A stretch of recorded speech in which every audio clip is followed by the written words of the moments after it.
Yeah, so that's one of the things. We tend to record these sessions and put them up on YouTube later for people to review. So I was saying, we're first session on this book, this edition, we're covering the first 75 pages, which is basically a little bit of intro material, and then everything on the actual analysis of the allegory of the cave in Plato's Republic from Heidegger, on the subject of essence of truth, especially whether or not it has changes. And we're going to continue on this for our next session to finish all of part 1, that is down to the place where he starts the interpretation of the Theaetetus. We're not going to get into this part yet. That's like to page 118 in our edition. And then the current plan, at least, unless people object, is that at that point we would set this aside briefly to read the Theaetetus itself together, probably over several sessions. And then we'll come back to read Heidegger's discussion of the Theaetetus in the second half of this book. So that's the current plan at any rate. So usually we do a round of sort of intro things of, did you manage to do the reading? If so, did you, how recently, whatever. Have you read this stuff before? Have you read other familiarity with Heidegger or Plato's Republic in this case? Anything else we're talking about? But briefly on that, and then sometimes we do first reactions. With this many people, it'll be better if we come back around for a round of first reaction. So the first time through, just name, interest, did you do the reading, and previous familiarity. And then we'll come back around for people's first impressions. And first impressions can also be things that you want to make sure we cover as we go through discussion.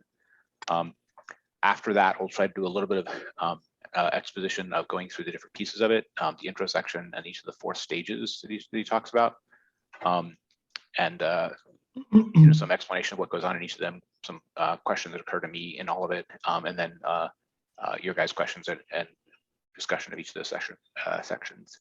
And then it will end with anything on the overview of all that or what we're going to do next. Briefly, though, on what timing of what we're going to do next.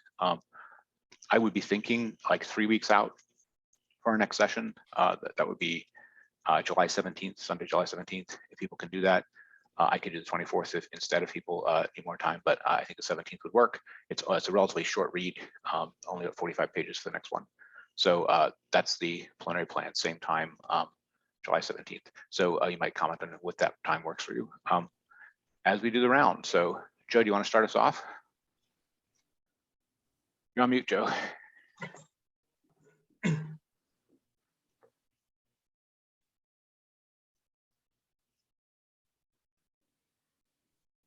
Too many screens open. I'm sorry. I was recording the date. So it's the 17th. Yeah. And we're going to read up to 118. Correct. Okay. Just making a note of that at my earliest opportunity. I very much enjoyed these readings this past 2 weeks or 3 weeks. I've got a lot of leisure time here since my occupation is basically companioning my sister, who mostly is peaceful and quiet, but occasionally needs to be chased down. However, it gives me time to read as well as spend with the computer. So I'm having a pleasant afternoon now, and she's calm. We shall see. I'd always heard about the cave. I had not really studied the Theaetetus first admiration of it.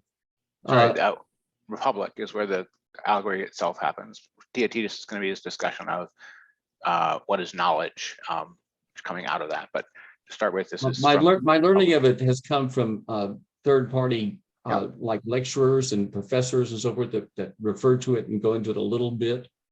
But I'm very delighted to have gone into it seriously and learned what it was. Great. And I particularly enjoyed the 4th part, that Heidegger is basically almost picturing himself being the unwelcome philosopher, returning down to try to talk to or teach or lead or liberate his colleagues. But now we are looking forward. I'm looking forward eagerly now to when he goes back out into the above and get to this issue about the good, because that seems to be where Plato wants to go with it. Yeah, so one of the things we want to track, especially given the rows that we read before, is the various places here where Heidegger is kind of agreeing with Plato and is using Plato as an expositor of the nature of philosophy, and as sort of at one with them, and also the places where he's setting himself up for or setting Plato up for a sharp disagreement with him on something. But it's worth keeping track of that through it, because it's definitely a two-voiced thing there. There's parts of this where he's very much praising Plato for getting some aspects of the philosophical life correct, or the philosophical orientation correct, and where he's just saying, this is something of the essence of Greek philosophy that we should recapture or something. But then there's other ways in which he's going to be saying that something went wrong here, or something went wrong shortly after here, and so keeping an eye on that, where that distinction starts to be made, definitely going to be an issue. Okay, Pete, do you want to give us your? I know you read it, but yeah, I read it. I finished it last week, and then I went over parts of the same lecture in this book 2 years later, and I noticed one of the differences is in the early chapters, or at the beginning, where he says in this one, he brings up Heraclitus's nature loves to hide. In the other one, he has a different Heraclitus quote about struggle.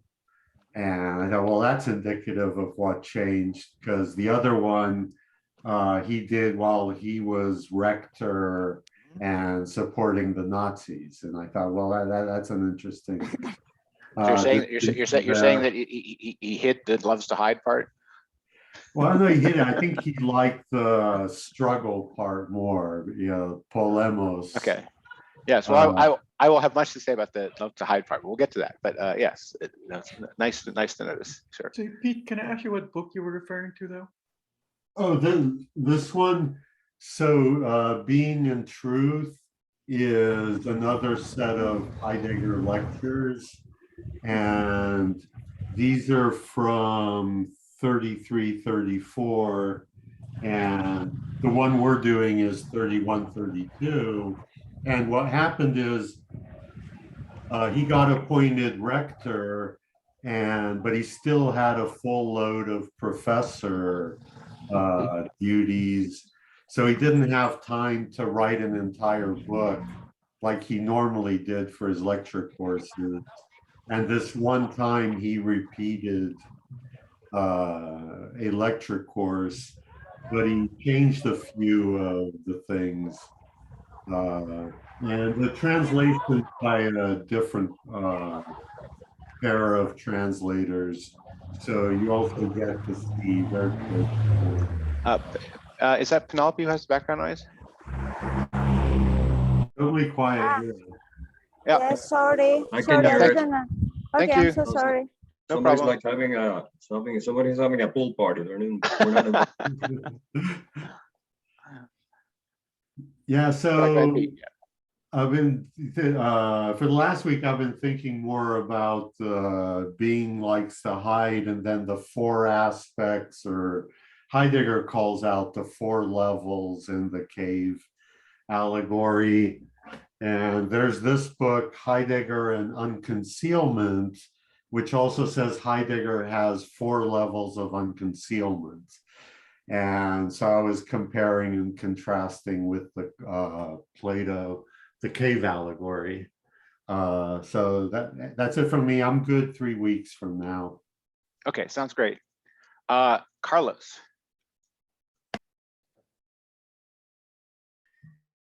Yes, I did read the whole thing. I wish there were more translations from the Greek, some of which were included, but some of which were omitted. I don't know if that was the translator or Heidegger himself, but Google Translate is somewhat helpful, but not reliable, but I may do.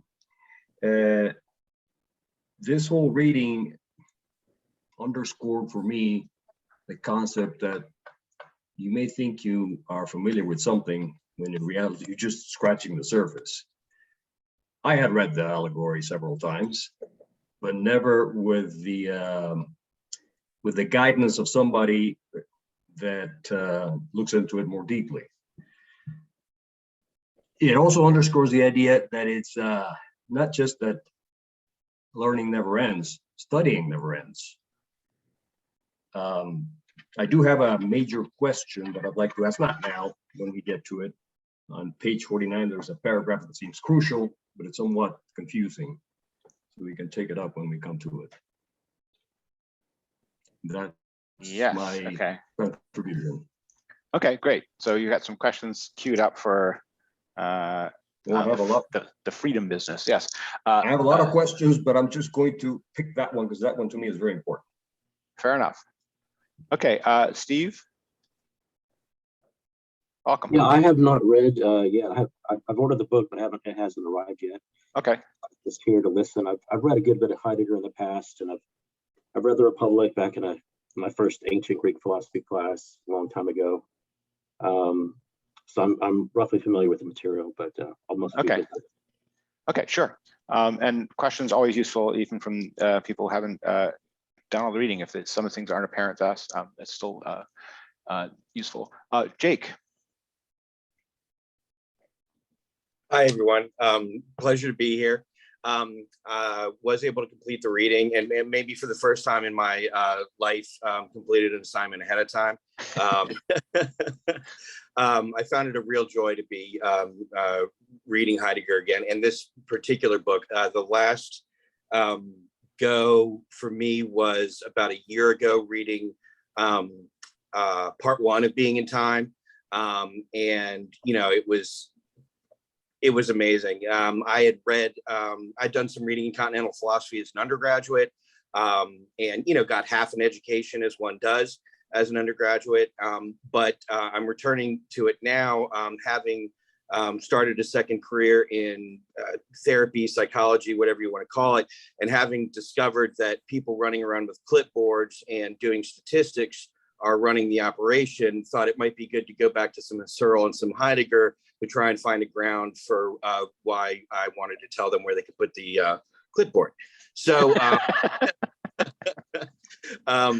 so this is a live thing for me, very much, you know, on the ground in terms of trying to build an argument for why things should be done a different way. And very grateful to be here with the group.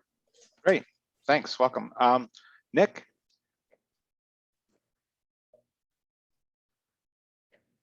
Yes, I actually just finished reading it about an hour ago, started yesterday. And at first I found it kind of a little tedious. Here's Heidegger again, starting with a lot of silly questions and not getting to the point right away.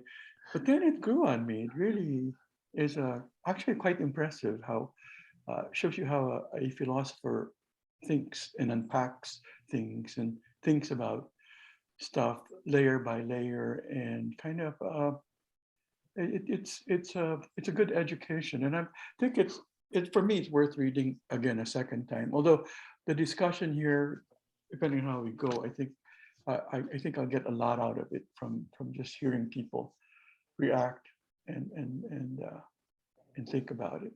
So I have read some of Heidegger before. I read his Being in Time one time, and I think it's a book that needs to be read maybe at least 3 times, but that's okay. Once for the past, once for the present, once for the future, right? All right, fair enough. Craig? I did get the reading done, and I'll have to say this is probably the first time I've actually enjoyed reading Heidegger. This had a clarity to it that I hadn't seen before in Heidegger, and I could even see when he was setting up his straw man for later.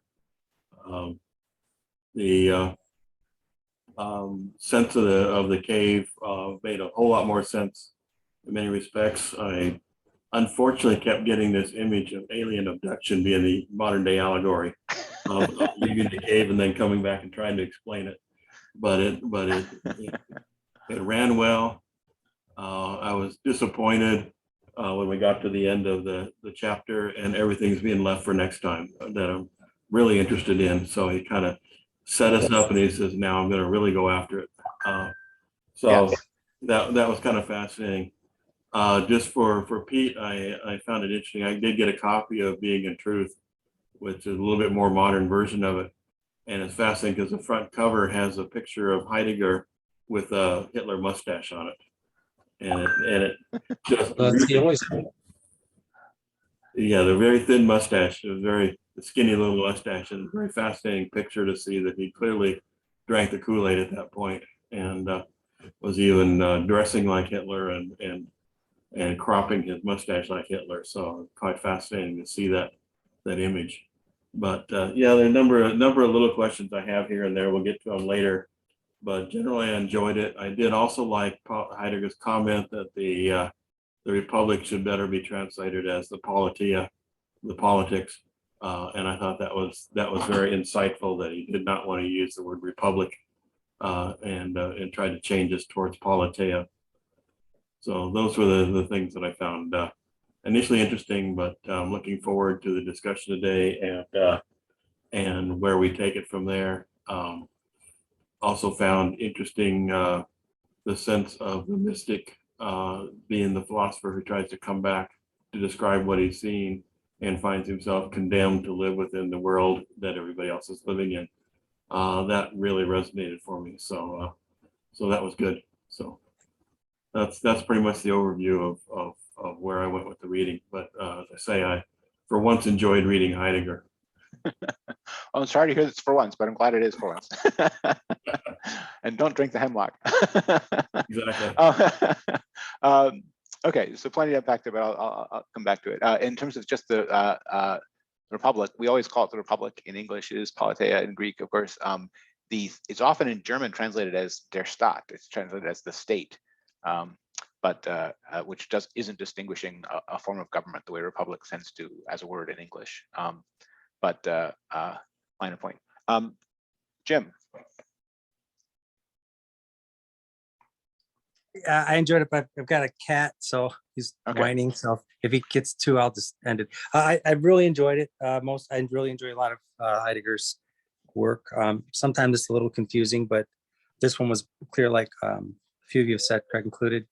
I went back over it this morning. I read it and I had some thoughts. I went back over it again and I have some new questions, some different views on what I think it meant, or more views, more questions. So not to take up too much time, I'll wait. But I do have quite a few in particular about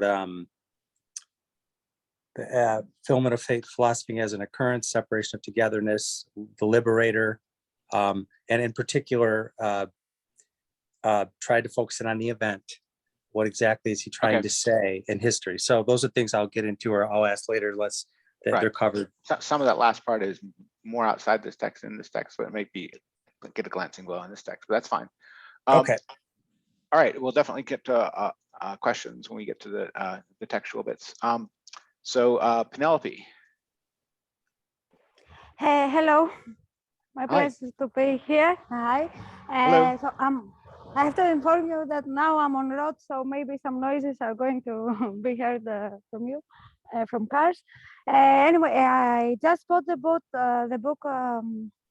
day before yesterday, so I was able to read just a few pages, the first 30 maybe. I enjoyed it so far, what I have read.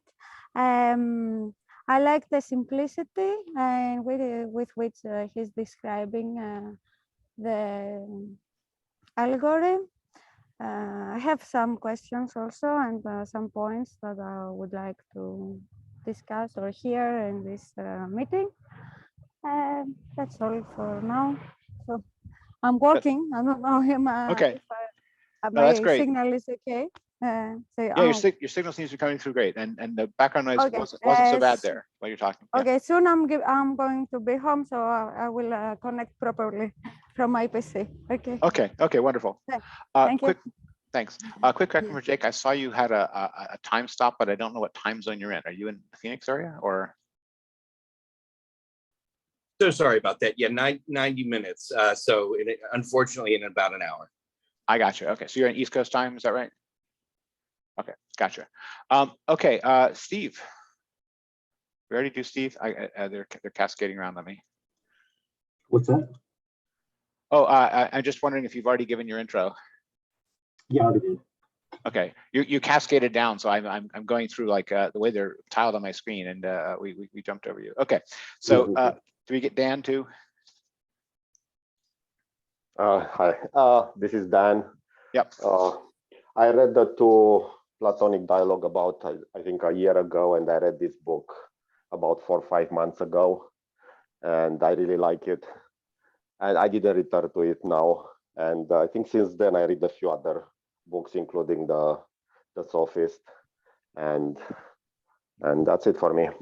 Okay, he's talking about this book, which we might read at some point. This one has even more untranslated Greek for Carlos. Okay, great. So thanks everyone. I realize we haven't gotten full first impressions. I'm gonna, instead of making it a full round robin, if people didn't get a chance as we were going through the fast round to give some first impressions and want to, you want to just let me know, jump in and let me know. If not, we can go start looking at the preliminary considerations. Okay, let's talk about preliminary considerations. So in the intro section, I mean, I want to lay this out as there's the whole first section, preliminary considerations, and then there's the 4 stages, right? The 4 different stages of the allegory he talks about, and we're going to try to just go through those one at a time. But we want to cover the preliminary stages and the first, et cetera, maybe before Jake has to go, and then we'll keep going some of the others. By the way, Jake, if you want us to shift to something more general in the last 10 minutes or so, we have time here. We can definitely do that to accommodate your. But just let us know when you're getting up close to your time. So there's one thing that's a couple things that are noteworthy to me about the preliminary considerations. One is he starts off by, well, first of all, just he starts off by contrasting the correspondence theory of truth, correspondence being between truth as a content of statements and the correspondence between the content of the statement and the content of, well, the entities, whatever state of affairs that the statements are about. And presents this as a commonsensical, widely understood philosophical truism that sort of everyone knows. And he first presents this as, clear and comprehensible, and then he immediately turns in like just a few pages to trying to make it look unclear and incomprehensible. And he does this like 6 or 7 different ways. And as a means of introing the subject and trying to make obvious that there's something to be looked at here, the typical philosopher finds pitfalls where other people see sure footing, that sort of trope. I think it works fine. I would note that the procedure that these things count as unintelligible and unobscure is not one that most of his own writing would survive. Right? If you think that the things he's criticizing here as unintelligible and obscure are bad, are unintelligible and obscure, try explaining temporally tot, right? At this level, right? As we know from reading Basic Problems just recently. But anyway, that was the first thing I noticed there. You could compile a book with the terminology that Heidegger talks about that wouldn't stand that criticism of his. Yes. So he's, the notion of essence. He's saying the notion of essence is at bottom incomprehensible. When more ink has been spilled trying to comprehend the notion of essence than, let's say, temporally taught.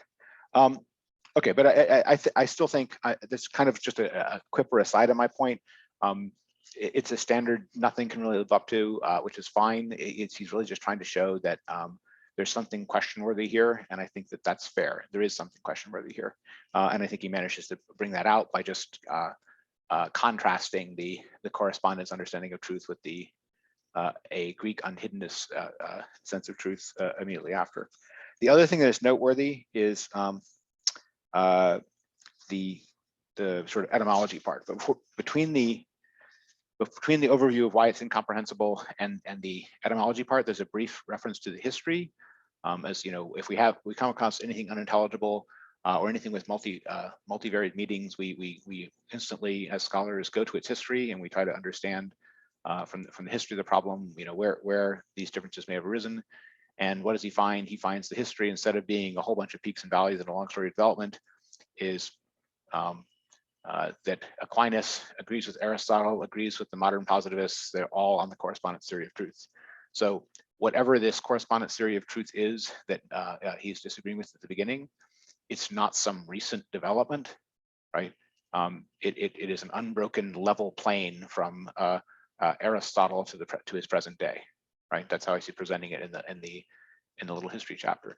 And it's noteworthy that in that history thing, he only takes it back to Aristotle. He doesn't try to go back beyond Aristotle to Plato himself. This is one of the points Rose made the other book we just read, that maybe some of this stuff originates with Aristotle rather than Plato, somebody to keep an eye on. But in the little history vignette, right, he shows that Aquinas, the adequation of the intellect to the thing is the scholastic medieval Aquinian definition of what the essence of truth is. And then he gives a Aristotelian definition of it, which agrees basically with this and is like an origin of some of the stuff you get in Aquinas. So from Aristotle to the positivists around him, they're basically in agreement that the place you look for truth is in statements. And if there's any place besides in statements that you look for truth, it's something in the mind, something like that. That's what you get in Aristotle. I think we noticed when we were reading Basic Problems that Aristotle also told us that time was in the mind as well as truth being in the mind. He had this same status for all the things which Heidegger treats of as this between subject and object, everything like that you find in that has that sort of problematic in-between like character in Heidegger, you find in Aristotle. All of them are ascribed to the subject pole or to the mind pole of things. Sometimes also the language. But anyway, that's just a sort of background on the history thing. But that is in a way just the setup to, he's going to go from the history of the thinkers to the word, right? We go from Aristotle to etymology, right? What does aletheia, the Greek word for truth, mean? And this is where we get the famous contrast of unhiddenness versus correctness. So correspondence theory of truth is basically seeing the essence of truth in correctness. And what he is contrasting this with here is the supposedly original understanding of truth as unhiddenness or unconcealment that is present in the Greek word aletheia. And he makes he hems and haws a little bit about not putting too much weight on the etymology of the thing, but he then puts an awful lot of weight on the etymology of the thing. So definitely worth noticing that. As Pete was mentioning when he's talking about the difference between this and the later version of the essay, when he wants to show what the Greeks meant by this hiddenness business, he points to Heraclitus. And the saying of Heraclitus is usually translated in English as nature loves to hide. That's the thing which he points to as this early Greek philosophy that has this experience of hiddenness as essential. But I don't know if anyone else notices this, but he gives the quote there in Greek, and there's no lethe or aletheia in it, right? The nature that is loving to hide is physis, physics, nature, but the loves to is phile, that's easy. But the hiding is cryptothai. So the root word is crypto, as in cryptocurrency, as in cryptography, right? Not lethe. So crypts hide things. If you don't want something to be seen in the light of day, you put it in a crypt. And if you want writing that someone else can't read, hidden writing, that's cryptography, right? But hiding things in the active sense of hiding is not lethe in Greek, it's crypte. So that's the first thing to notice is his quote doesn't say the word he's trying to claim as the root, right? It doesn't use the word lethe. So let's focus in on what lethe itself says.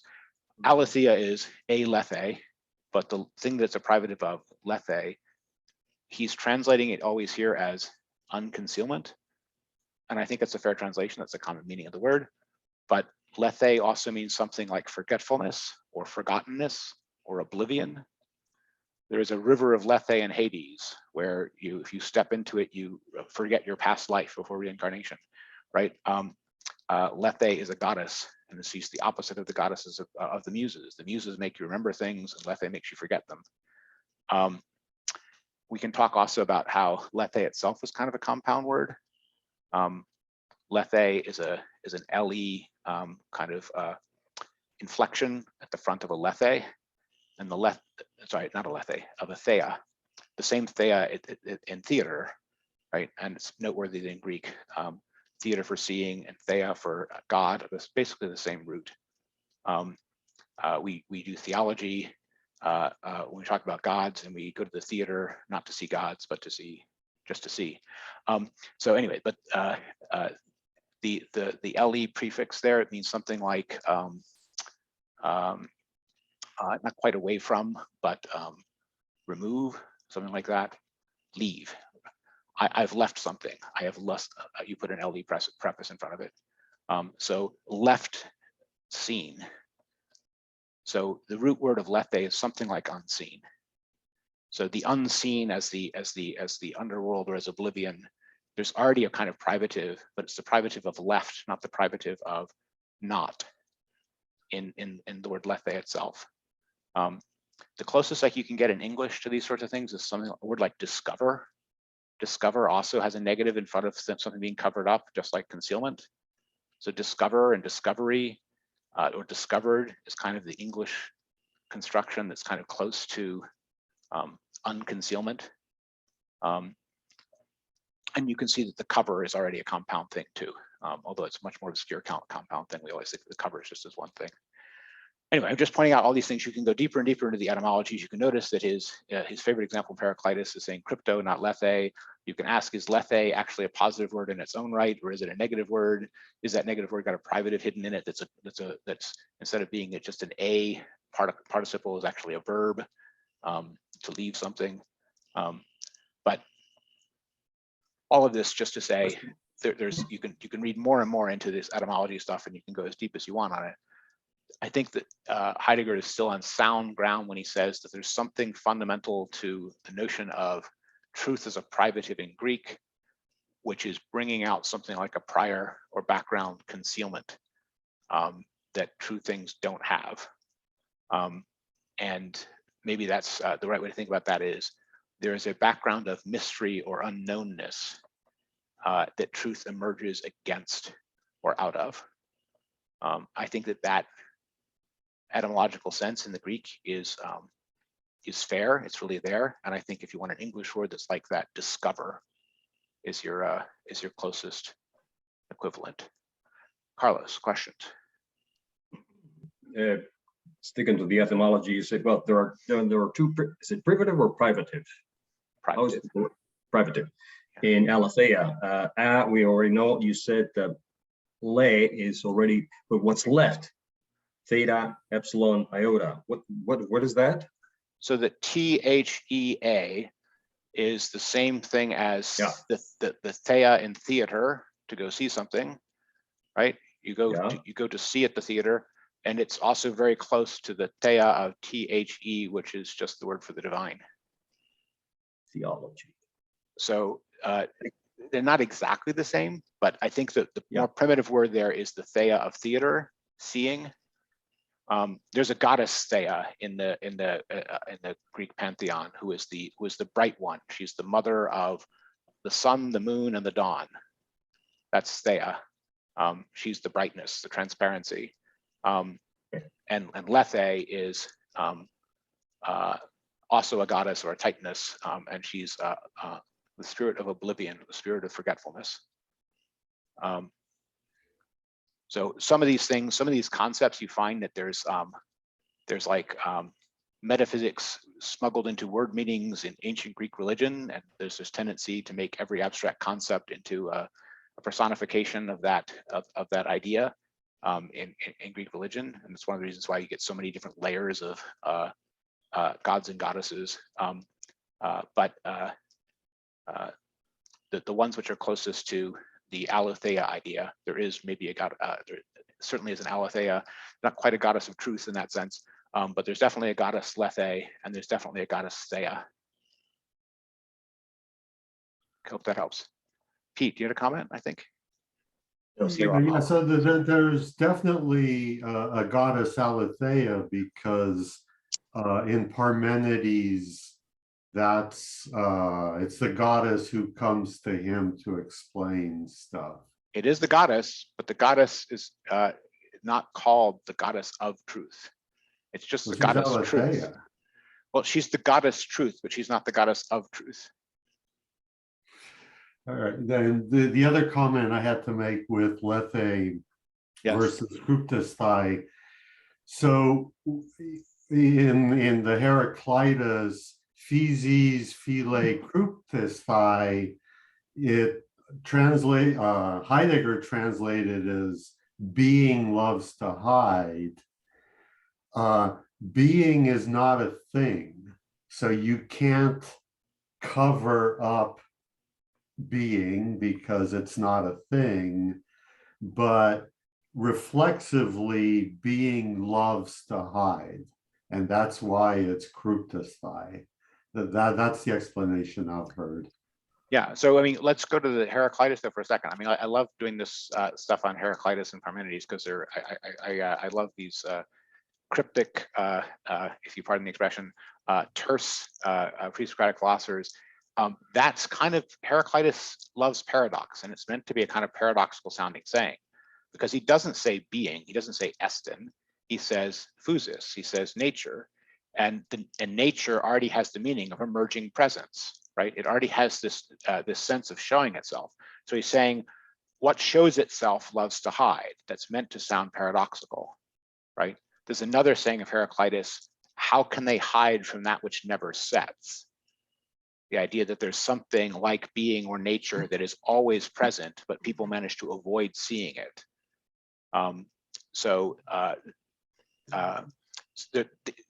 Heraclitus loves those sorts of paradoxes, but the nature that is loving to hide is an emerging presence. It's an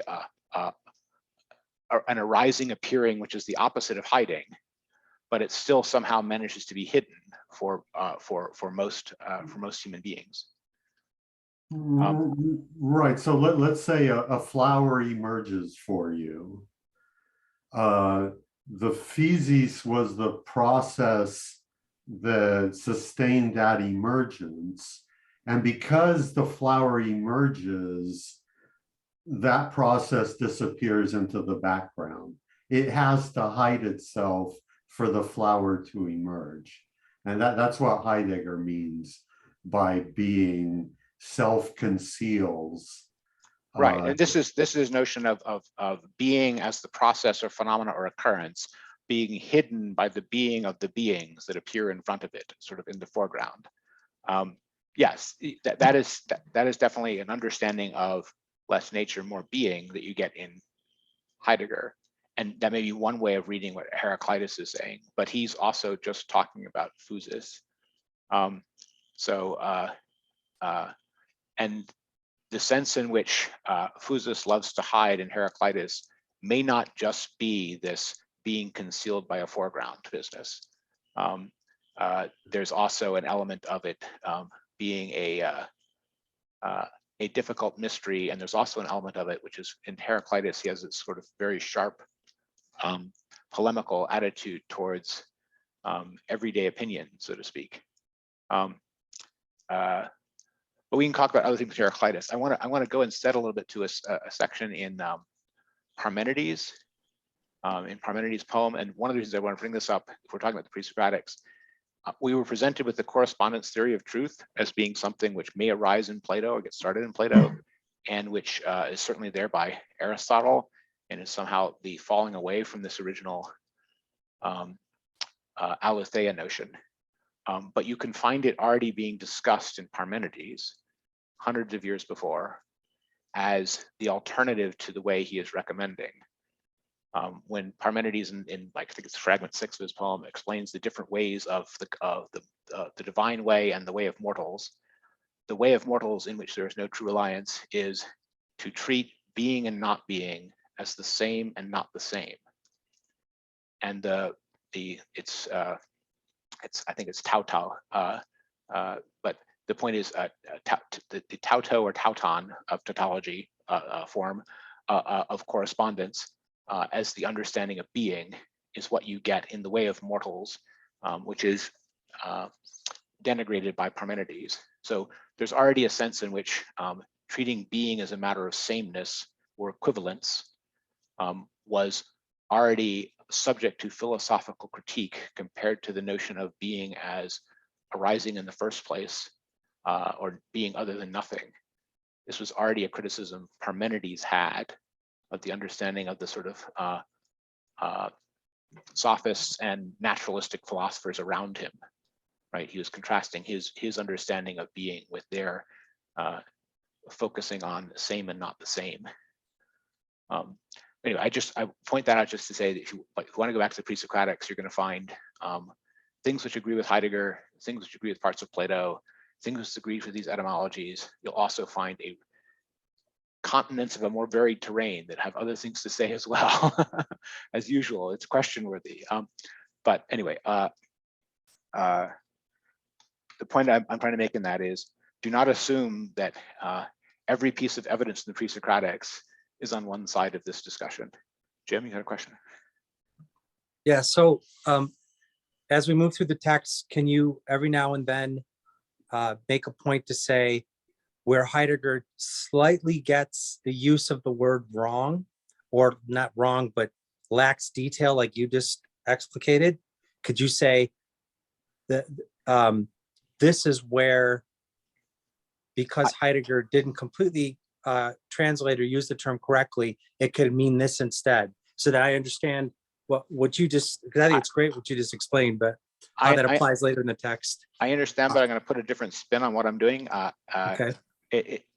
Heidegger is stressing something because he's trying to make a particular point. He's going in a particular direction. There's something he's trying to say, and it's not illegitimate of him to try to say the thing he's trying to say, right? I just want you to know that there's other things around it, right? I'm not disagreeing with him trying to say that thing, right? The thing he's trying to say, he has to be allowed to say, so to speak. I want to hear what he has to say about what he thinks is actually true about the essence of truth, and what the Greeks did or didn't figure out about it. And there's multiple levels of that. There's what he actually thinks is the case. There's which of those things he thinks Plato saw or Heraclitus saw. But I do think that there can be more there. That doesn't mean that he doesn't get to stress the parts he wants to stress to make the point he's trying to make. So I'm not trying to undermine what he is doing, is what I'm trying to say. I'm just trying to put the subject matter he's talking about in its wider context and point out other things there which are worthy of questioning, right? So anyway, that's just a difference of nuance, if you like, but I want to make sure that people don't overblow what I'm doing when I'm picking those nits about the nature of lethe having a privative inside of it or something like that. That doesn't undermine the fact that aletheia is not saying the same thing as correspondence, right? Okay. That's still true. All right, but can I point that out every time I do it? Sometimes. All right, I want to turn to the first stage, but before we get to the first stage, I want to give people a chance to ask all their questions or raise things from the whole intro section. Nick, I think you had your hand up first. Nick? Yes, I wanted, because you mentioned Parmenides. Yes. And I was just hoping that we could linger on that first paragraph on page 11, where Parmenides' quote is about it runs outside the ordinary path of men. Yes. Talking about aletheia as not as a property of a sentence, but rather as the occurrence. The word occurrence is underlined in the path. So perhaps worth elaborating a bit. Good. Right. So I mean, in terms of the occurrence aspect of it, that's definitely more of Heidegger's own thing. In terms of the path of it, that's definitely there in the Parmenides poem. Parmenides presents the path of truth as being a path far from the usual paths of mortals. That we would say the philosophical view is a semi-divine view, which is very far from the mortal view, something like that. That's what you get in the intro, especially of Parmenides' poem. In Heidegger's book on the Parmenides, he spends most of his time in the actual intro, by the way, and almost never gets to the actual substantive philosophical discussions. Parmenides is a bit of a disappointment, but in terms of the content of Parmenides, poem sort of philosophically. It's all about the difference between the way of being and the way of seeming, or the way of opinion. And he's contrasting the former as the way of truth, with the latter as the way of mortals, in which there is no true alliance. And he says various things of the way of mortals, that they have created it, that they treat being and not being as the same and not the same, that it's full of contradiction, that it has no power or no force to it, no necessity to it, would be another way of thinking about it. Whereas what Parmenides is contrasting with that is a rarely trodden way towards truth and the way of being itself, which is that it is and it cannot not be. It's a very minimalist statement of the content of it, but one way of thinking about this is to say the necessity with which it is true that being is and cannot not be exceeds anything that passes for necessity in other human thought or reasoning, and shows those other forms of thought and reasoning up to be way more made up, hypothetical, and conventional than the people proposing them believe. And therefore, all the ways of mortals are ways of mere opinion by comparison. So did you say that was page 11? Page 11 is what he's talking about when he's talking about the path. This is first paragraph starting with "it suffices" towards the end of it. Got it. Okay. It is rather that reality, that occurrence, into which only that path leads, of which another of the oldest philosophers likewise says it runs outside the ordinary path of men. Okay. What about occurrence, Jason? What do you make of that? Yes, I mean that is definitely something where it's not, the accent there is definitely not coming from Parmenides so much as it is coming from Heidegger, but Heidegger is always underlining the fact that truth is an occurrence and is not simply an abstraction. It is not an outside of time. It is something which arises or happens or appears. So, and in his later philosophy, event, and the event of the appearing of the truth of being, something like that, becomes a critical term in Heidegger's own positive exposition, so to speak, as opposed to his criticism of other thinkers. But one way to think about that is we can relate some of that to the sense of the necessity and uniform character of the being is in Parmenides, but it's a little bit different from that because the accent is definitely on the active verb sense. I like to sometimes say that Aristotle is worried that the ideas are abstractions, so he wants to go to the individual material particulars. But individual material particulars is a collection of three abstract words: individual, material, particular, right? What actually happens is, it's more like the universe actually is and transpires exactly once, right? There is a one natural history of the one universe. That's the event. And other things are limitations or excisions out of that, right? About which we, try to reason, but they're all proper subsets within it, so to speak, whether in the temporal or the analyzed domain. And that's different from always thinking of things in classes of things. So Heidegger is concrete that way. He wants to go to something whose number is one. Does that make sense? Yeah, that he's emphasizing the particular and less particular and the one time, the particular and the one one time, the one time history of the one time occurrence of, history took this one path once. It didn't take all the other possible paths, right? One thing happened, right? And the event, truth, being is like that.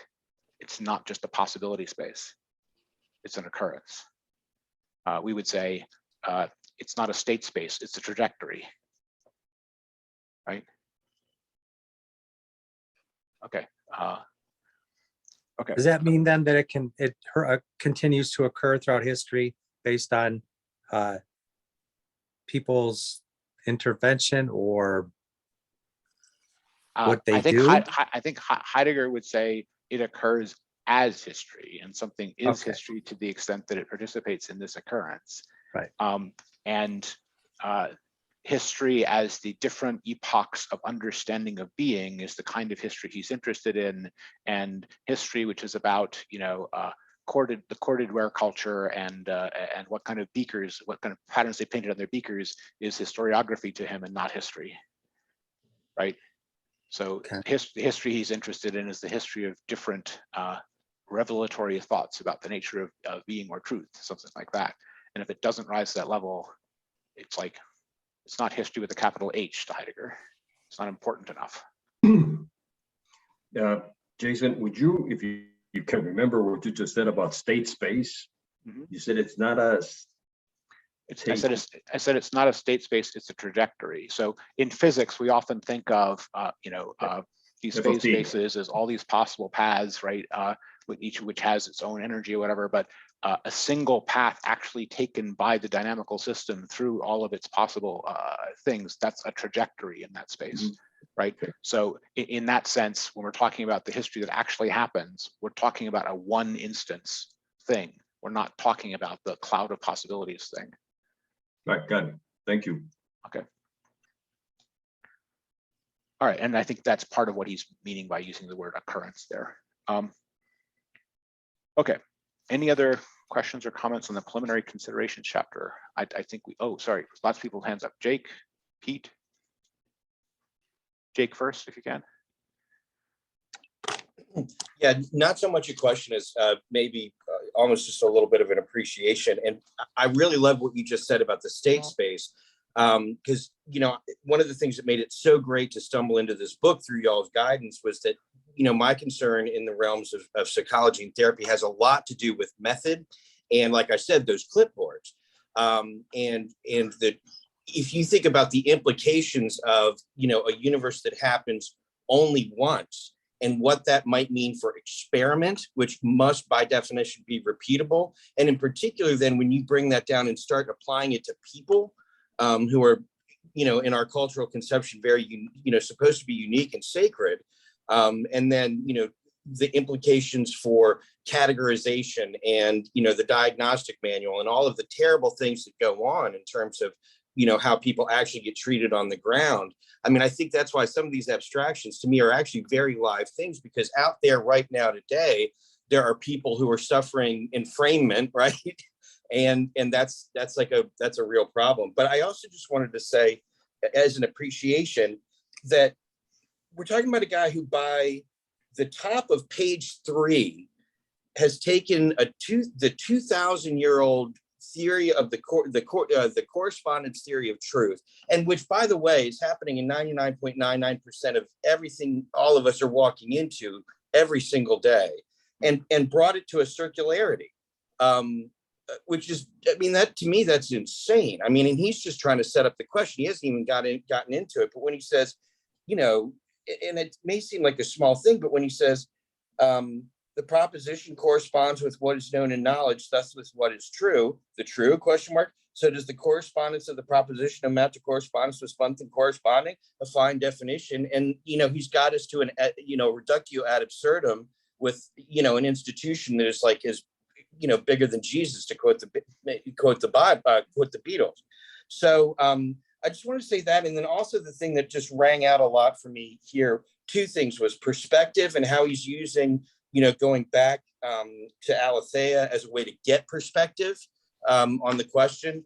And then last but not least, just how much you don't need Foucault if you read this right, where he's talking about the projection of a pre-understood meaning as the way of defining how you're going to ask the question, which then defines the answers that you're going to get.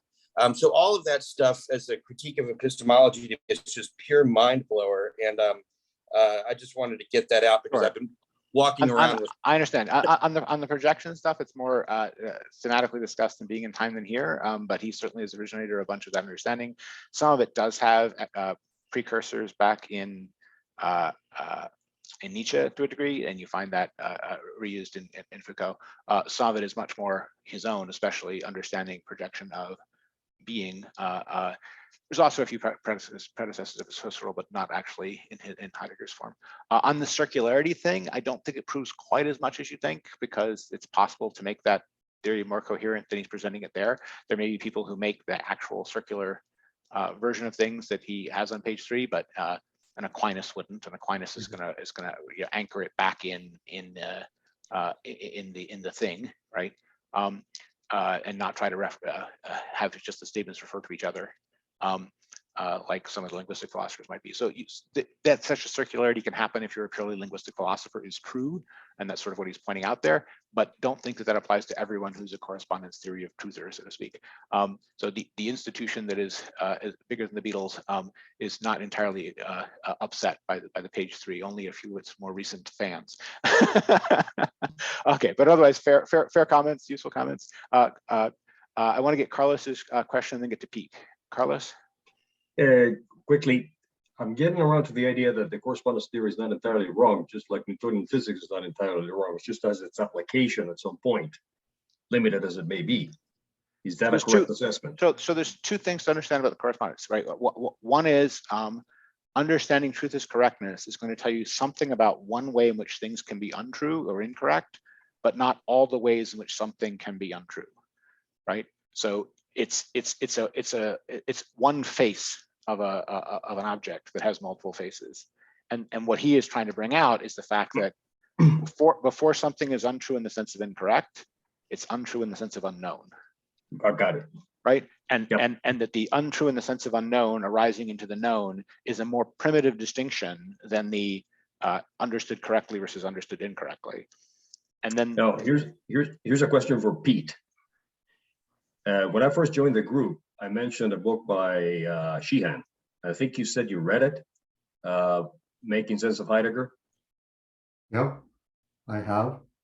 Do you remember where he talks about Althea 1, 2, and 3? That's the one. Yeah, I do. He seems to be, well, I'm mapping what he talked about there with what we're talking about here.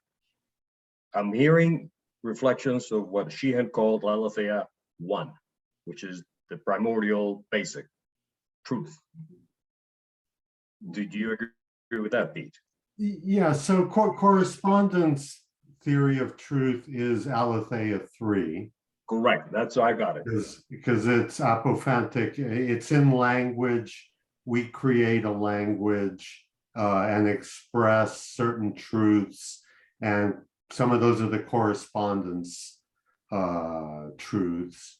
Those are the guys looking at the images on the wall. Well, let's just keep it. Yeah, not necessarily.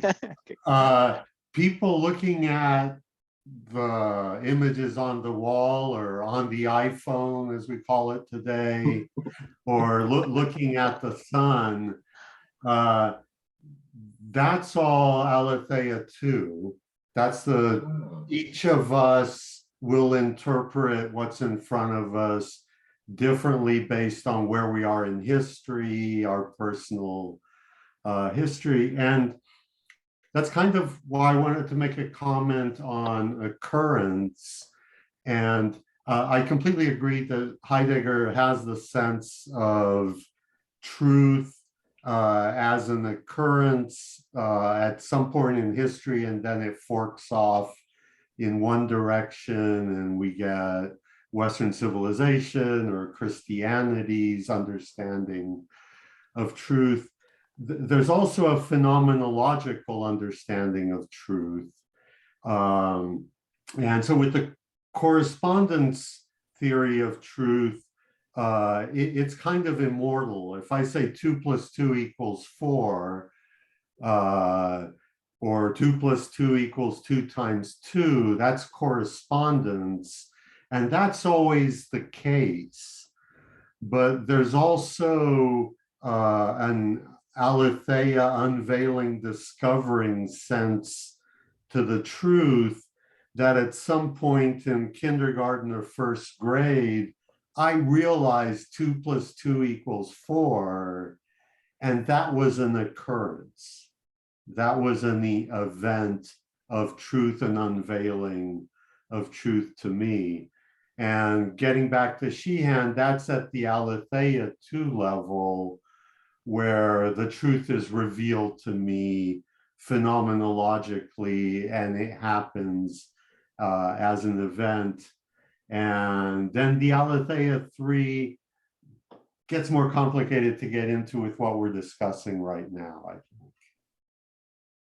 And that's what makes aletheia 2 possible, is aletheia 3 and the arigness as an event. But I think that's more complicated than what Heidegger's discussing here in this lecture series. There's a point of contact in the fact that he's everywhere here, he's saying humanity as such always has some truth in which they are.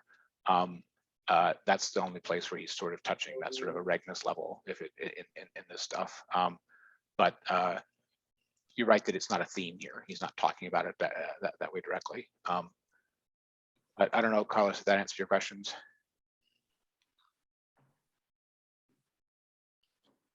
Carlos, you're on mute. You're on mute. We can't hear you. Sorry about that. Yes, it does answer the question. And just Pete just posed himself the possibility that I'll contact him for further questions. There you go. Well, Okay. and by the way, I'm going to be standing up and moving around, but always within earshot. So don't hesitate to call me if you need to. Okay. Probably you won't. Okay, I want to give Dan a chance because he's had his hand up for a bit.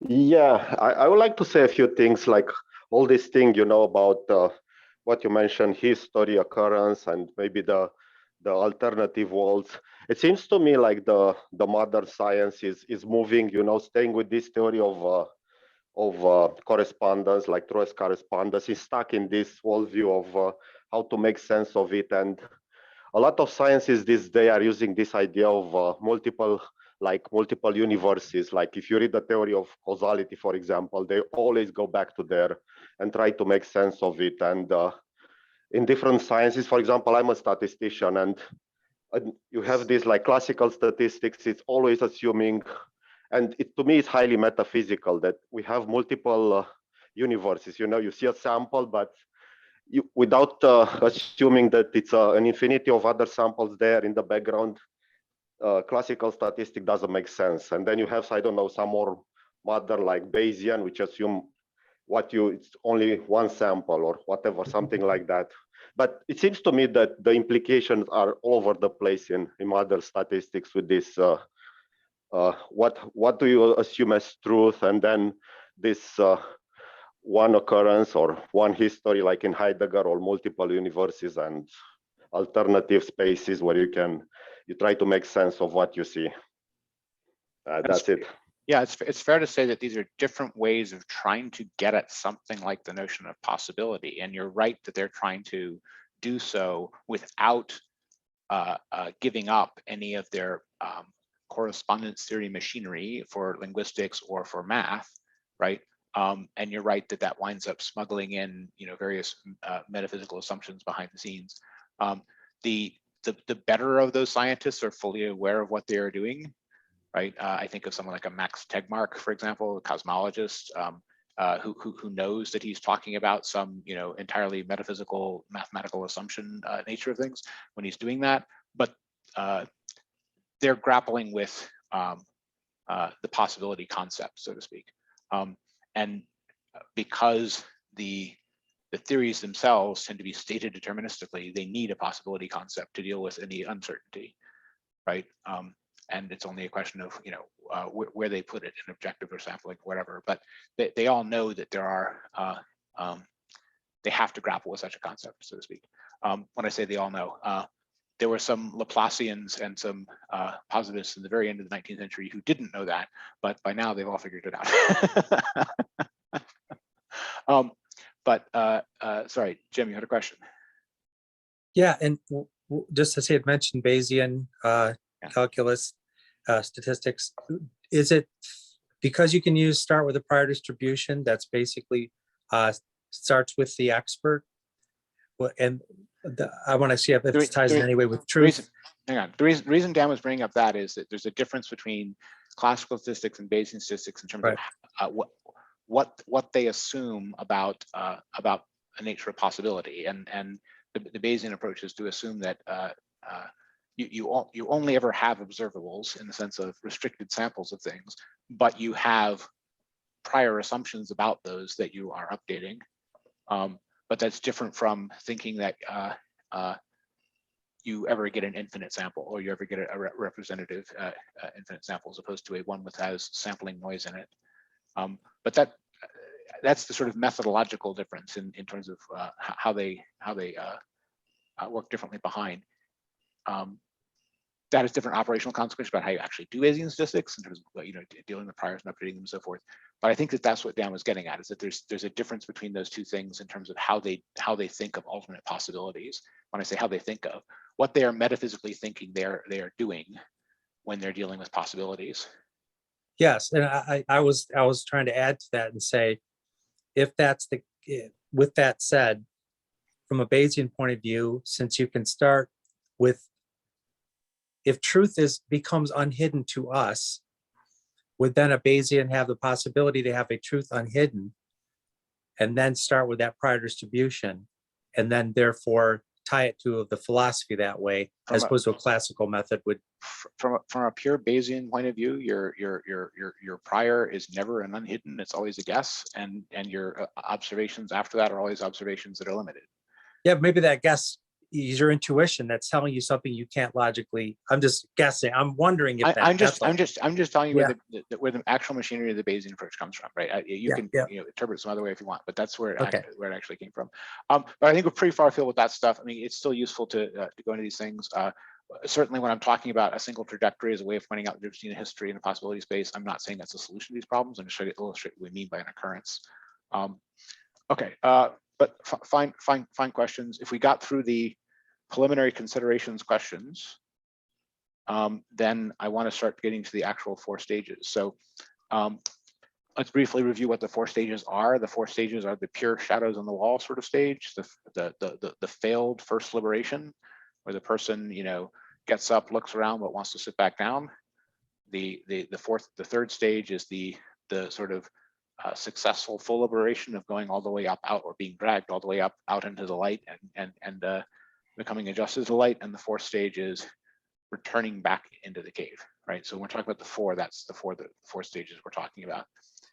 At the first stage, right, the stage of just the original presentation of the situation of the prisoner looking at the shadow on the wall, Heidegger has his own discussion of that, and there's 2 or 3 points I want to bring out about it. To me, the most central one is Heidegger is, first of all, trying to just explain this whole allegory. The subject of this whole allegory is truth, right? And he's going to, as aletheia, and he's going to substantiate that by pointing out the ways in which each of them is implicated at each of the stages, which the hardest is probably the 4th, but he definitely points it out. The first stage, you could easily think at the first stage, there's no truth yet because those prisoners are deluded. That's not at all what he says. There is already something unhidden to the prisoners in stage 1. And Heidegger is underlining the fact that you can be looking at the wrong thing, you can be deluded as you want, you can be stuck on the surface, whatever, you're still living in something that passes for truth for you, because that's nature of man, stuff that doesn't go away, right? He also, in the first stage, harps, if I can put it this way, on the dramatis personae, right? Who are all the different characters here? I don't just mean the people. I mean things like obscurity, shadows, confinement, error, these other kinds of things, but also appearance, truth, etc. That those characters are going to remain throughout the whole allegory. So they're all kind of being introduced here. I think we mentioned once last time we were still talking about Rosen, that those also are the same characters in the whole Gnostic story, the whole Gnostic worldview stuff of the liberation of the spiritual who are trapped in the prison of the world, right? There seem to be echoes of the allegory of the cave there, and that may be because both of them are referring back to original source, or because they're referring back to Plato.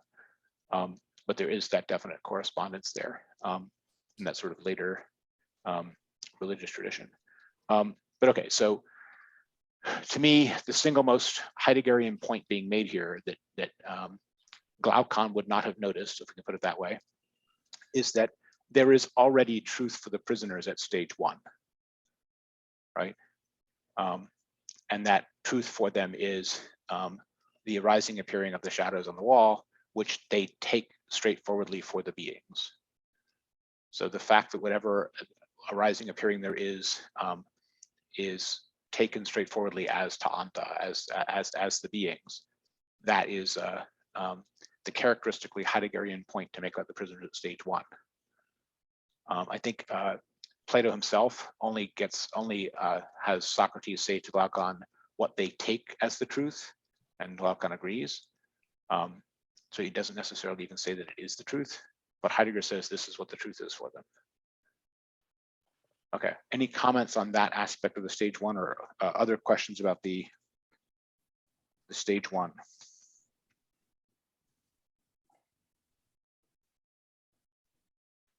I realize it's only 4 or 5 pages, but I can't believe there's no questions about stage one.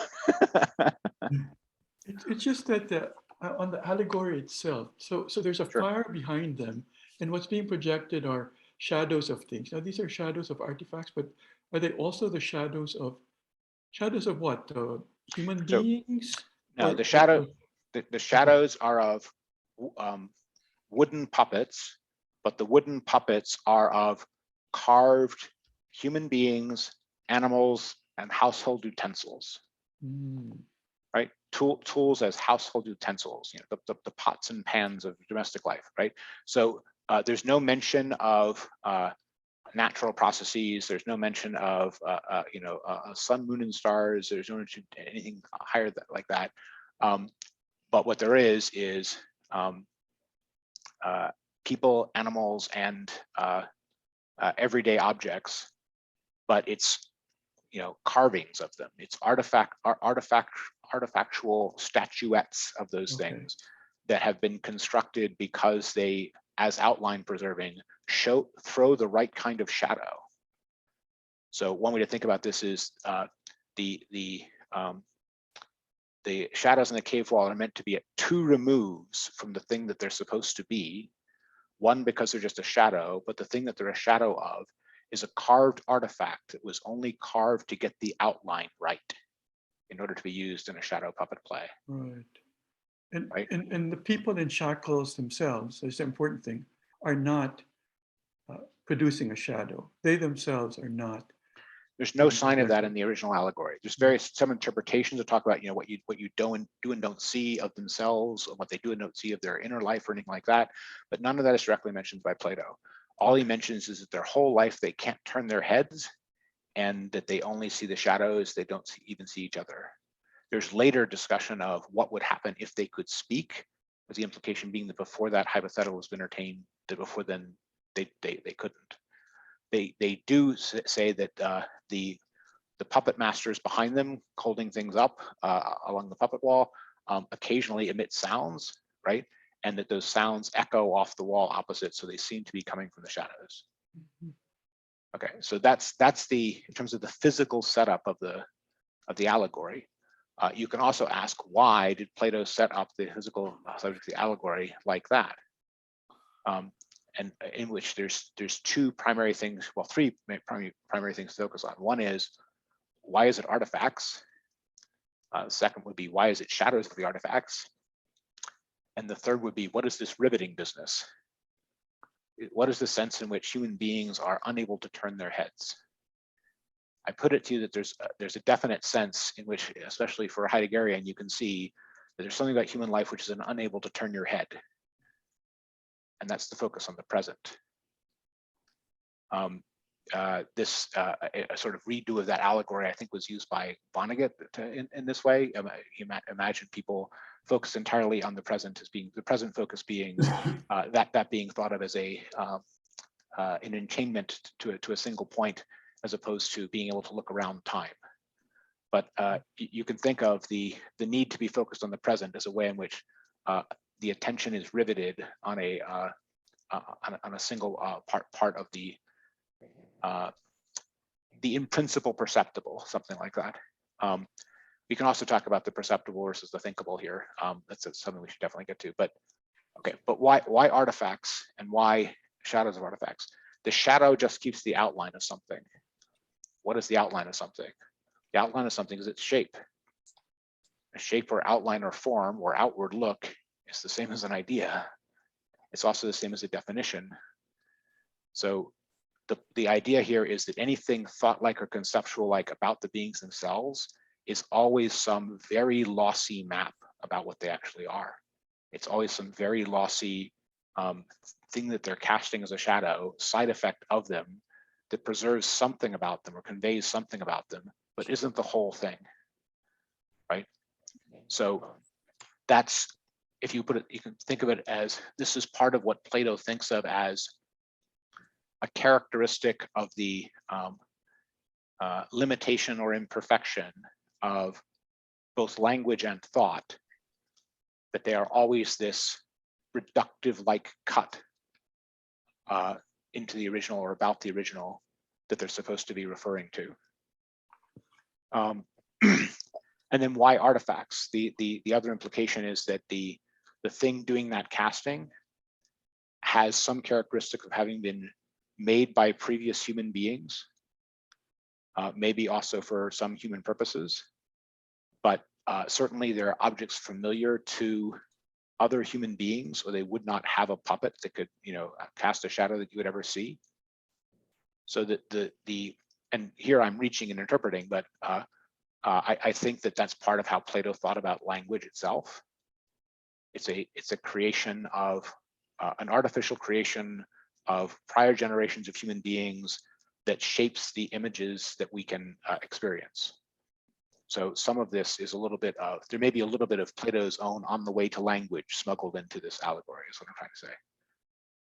You see some signs of that in his other works on language, although he doesn't directly connect it to the cave allegory itself. But to the extent that how I think about things is determined by the limited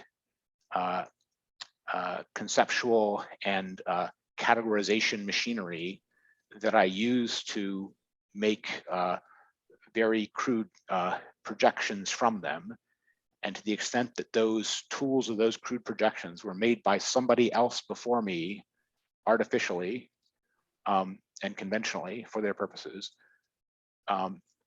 that's how I'm only, to the extent that that's how I think, I am looking at shadows cast by artifacts. I am looking at lossy representations of things created by human beings before me that are highlighting the only things I can see about the things they're supposed to be about. So in a way, this is a picture of conceptual, linguistically constrained conceptualization if you didn't have any access to the originals, if you only had access to the words. Does that make sense? Joe, question. Joe, you're on mute. Oh, I'm sorry, I thought I had done that. One thing that strikes me immediately is the fact that there is this assumption, or this tacit assumption, that there are the creators, the ones that are performing the theater, setting up the displays. And you just also touched on the exact same point when you talked about Plato's sort of introduction to a discussion of language and where would language come from, because here, the whole idea of a created order by some intelligence versus a natural order, the spontaneous like language, I think has been acknowledged to actually be, is something that Plato has missed. And that's a huge defect. Well, I don't know that he missed it so much that he might disagree with you about how natural it is. I mean, he thinks that processes like language are accretions of the wild stabs at truth of previous generations of human beings. That's sort of what you get in the Credulous, right? Where you actually talk about language. You also get it in the Minos, where he's talking about law or convention. And it's not that he doesn't see that there can be something we would say organic or about that process, but he denies that it is simply nature doing it.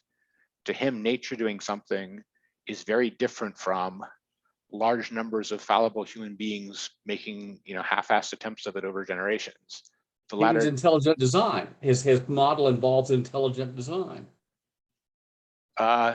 his model does not involve ascribing intelligence to that organic process of many human beings.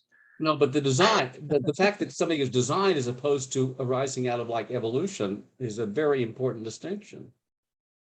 Well, I mean, this you can say that he differs from you less on the design component of that than on the understanding of what the evolution component of that is like. Okay. Right. But he in terms of yeah, okay. We can get it take us too far afield to go into Plato's conceptions of nature, but I think that it's fair to say that the original picture of the cave prisoners at stage 1 is meant to be something like, if people had no independent access to nature and only had their conventional categories for perception to guide perception, something like that. Steve? Yeah, so the kind of the man-made things that make up the shadows, are those created by like the gods, or are those created by other humans, or is it just the way that reality kind of unfolds? Right. So it's not heavily elaborated. They're said to be artifacts. Therefore, the implication is made by human beings. The people who are carrying them around behind the prisoners are said to otherwise be like people, but they're the people carrying the puppets by. We're not told anything about their motives. We're not told anything about why they're doing it or anything like that. It's not a political allegory in that sense. It's not looking at the motives of any of that. And in terms of the interpretation I'm putting on it, right, there's less intention and more, that's just the way it is about it. You only start really getting political reactions to any of it after you get to phase 4 and the person comes back down into the cave and starts talking about things outside the cave and so forth. While you're just talking about the quote social structure inside the cave, there really isn't one. And Rosen tried to make the point in the book we read last time that this really corresponds to different capacities of the human being themselves, that we're puppet masters and prisoners looking at puppets, all of us. There are other people who've tried to put a more political spin on the difference between the two of them, but I think it's pretty forced to see anything political in that. I don't know if that helps. Yes, thank you. Yeah, good question. Okay. Okay, so stage 2. I'm sorry, please. Sorry, go ahead. Nick, yes. Just as I was reading for, there's on page 24, point 6, there's kind of like something that talks about shadows of prisoners. The prisoners see only shadows of themselves and their fellow prisoners. They see only what is set over against them. Yes. No Heidegger in fact says that, but Plato never does. It's not in the allegory. Okay. It's in Heidegger's gloss, but it's not in the allegory. Yeah. So then is it safe to say that I'm trying to make sure I have this framed in my mind correctly. The people or the whatever's making the outline figures that people see on the wall, you could easily say is just whatever that group of individuals at that point in time have received from whoever was before them, and therefore is what they think they see. You know, like what Heidegger says, we inherit something from a. Yes, it's what they think there is to see. Yes, I mean what they think they're seeing is, you know, the actual beings like owls and pots, right? What they're actually seeing is the shadows of wooden carved wooden owls and pots. That only becomes apparent at stage 2 in the failed liberation, In the failed liberation, when the guy, gets to look around inside the cave, but only inside the cave, he's not outside the cave yet, and he sees that there's a fire and a firelight, and that there's carved wooden statues and people next to the carved wooden statues. That's the stage 2 of things. And at that stage 2 of things, the result of the second liberation attempt is he sits back down, right? So we don't get a prolonged discussion of how much he learned about the fire and how much he learned about how wooden statues are carved, or how much he learned about the motives of wooden statue carvers or puppet manipulators and how they chose whether or not to say anything when they carried the puppet behind the wall. No discussion of that whatsoever. The freed prisoner at stage 2 gets up, he sees firelight and flickers, and he sees wooden objects casting shadows, and he turns back to the shadows because he can understand those and he can't understand the other things at all. So and this is segueing to stage 2 of the allegory, right? There's a critical thing which comes in at stage 2 of the allegory, and I think Heidegger does talk about this. I don't know that he stresses it quite enough, but he does talk about this. But the idea is that there's 2 different senses of what counts as more unconcealed that are introduced at stage 2. And Heidegger first just points out as a staggering fact, there's such a thing as more unconcealed. There's not just true and false, there's more true. This is something that admits of degrees. We didn't hear that back in the correspondence theory of truth. Now we're hearing it, right? And there's a more and less true, there's a more and less unconcealed, but there's 2 different directions in which things can be more or less unconcealed.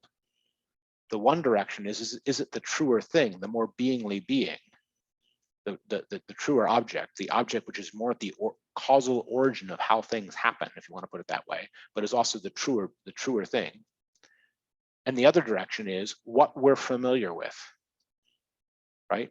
We're more familiar with the shadows on the wall. We're more familiar with seeing in the dark. At later stages, we're more familiar with the shadows in water or visions in the nighttime than we are daytime looking at the sun. But the more familiar seems more unconcealed to us before we've adjusted.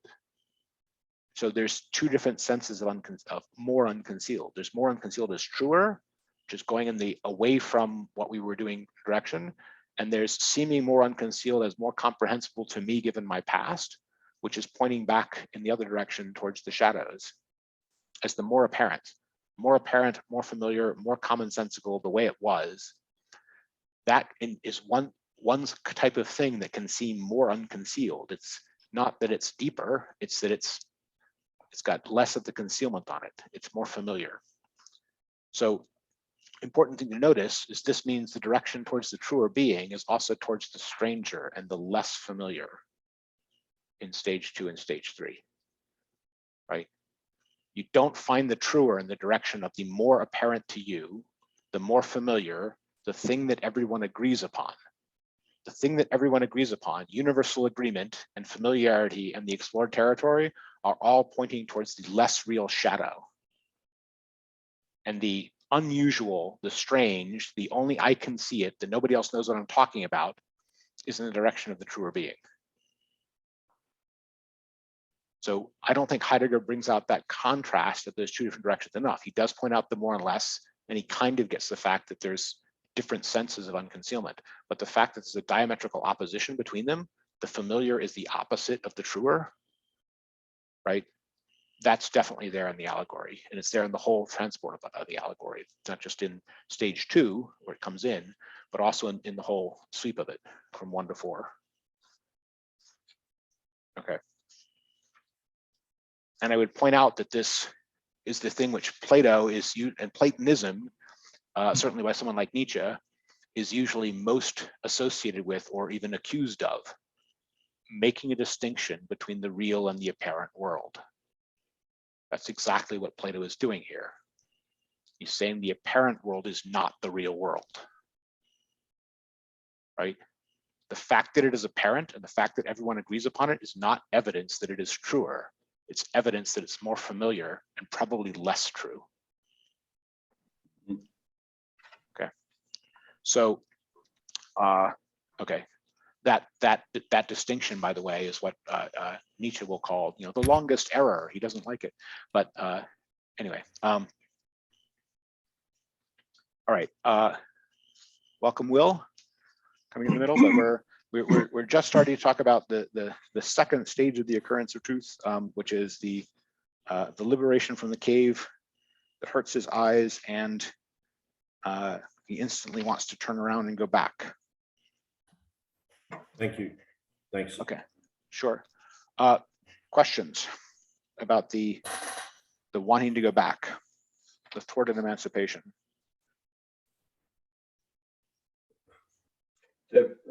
For every transition, for every transition, if I heard you correctly, there is a realization that there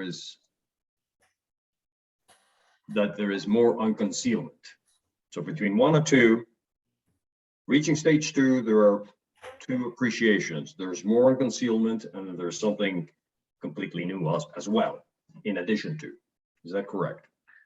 So we didn't learn, we only learn at stage 2 that there's a more and less in unconcealment. After that, we just know there's a more and less.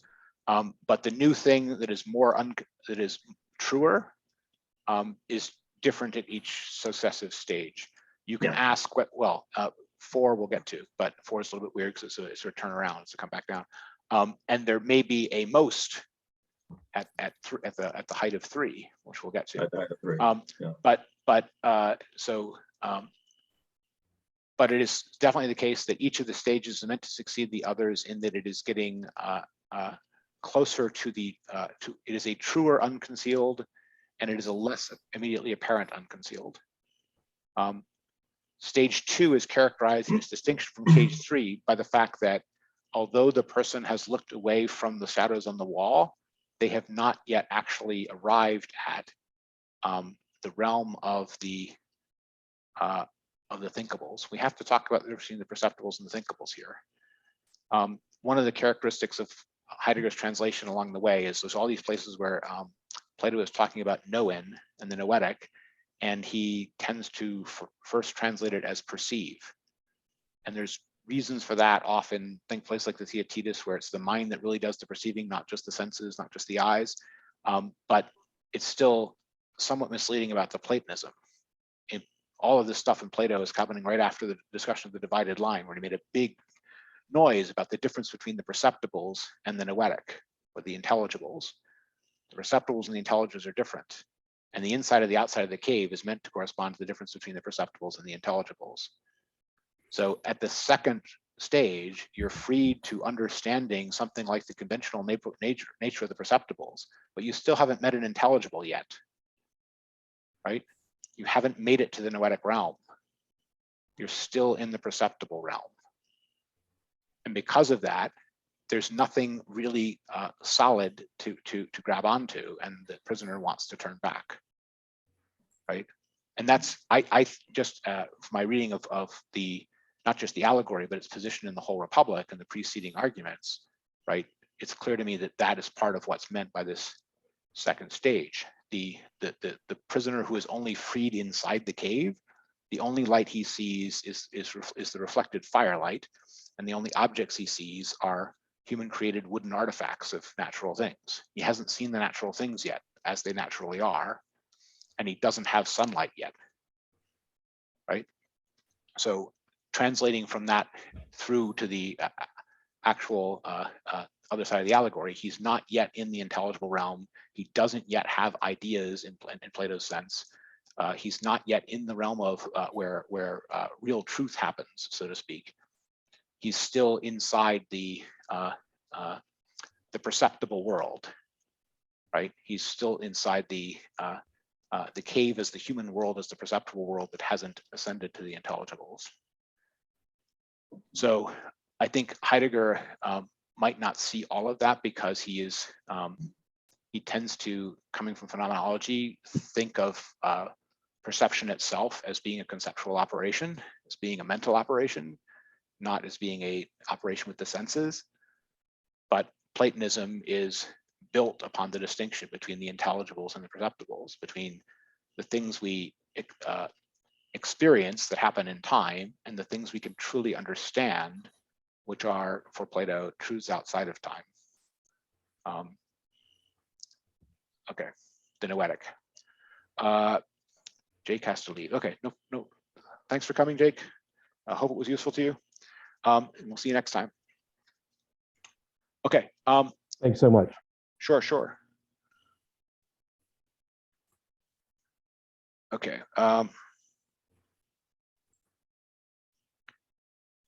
So Heidegger's main point about the second thing is there is an enactment of the differentiation in the second stage between the liberated and the unliberated. But he also says that this fails. Second stage fails.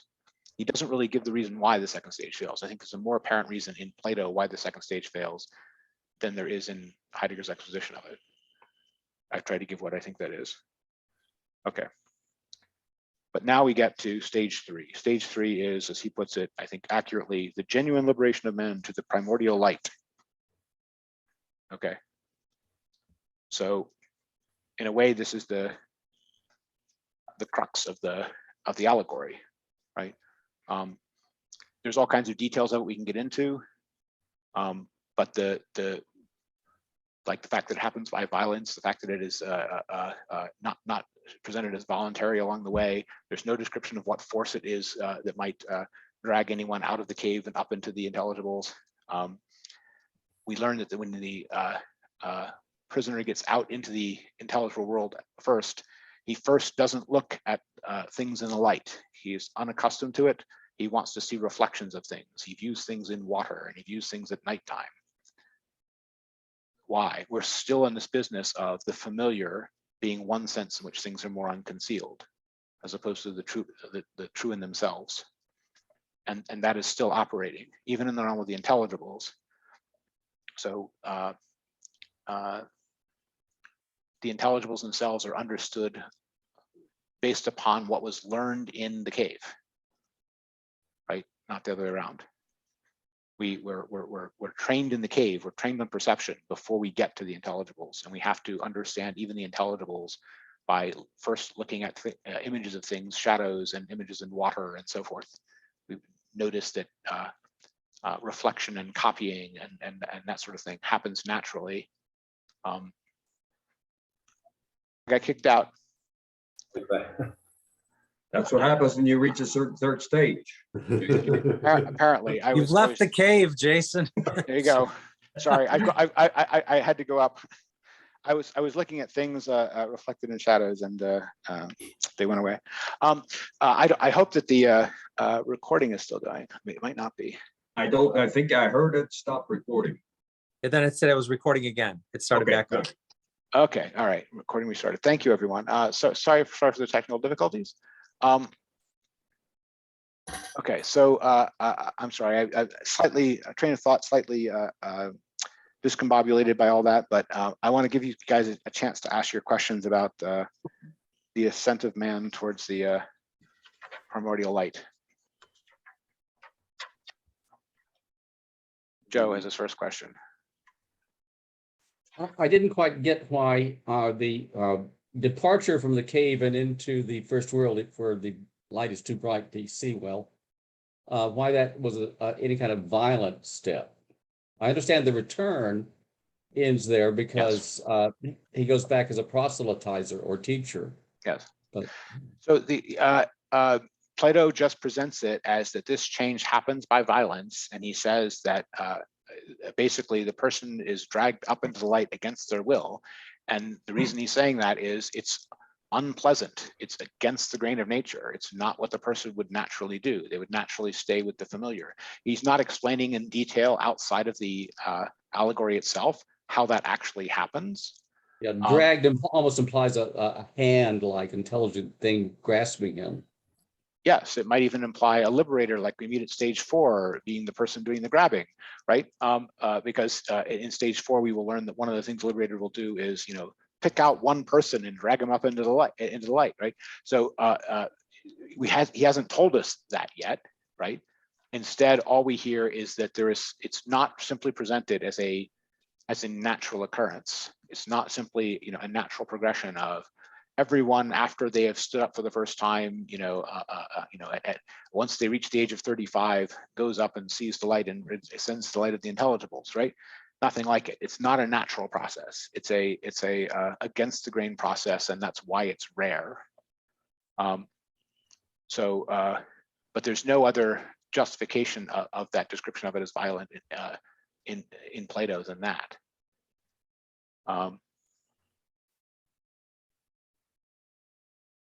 He's not telling it that way because he thinks it makes a more attractive story. He's trying to be true to the phenomena, I believe.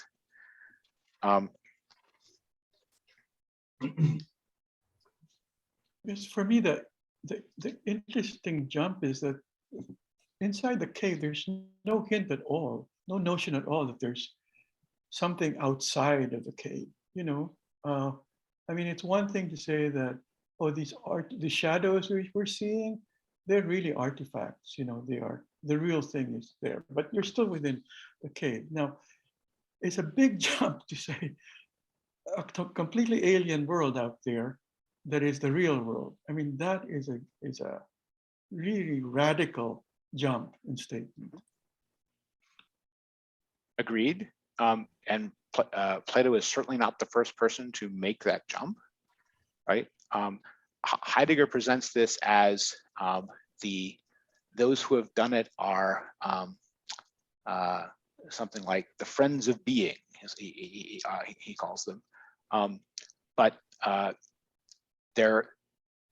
this is meant to be the origin story of philosophers. This is meant to be a definition of what philosophy is.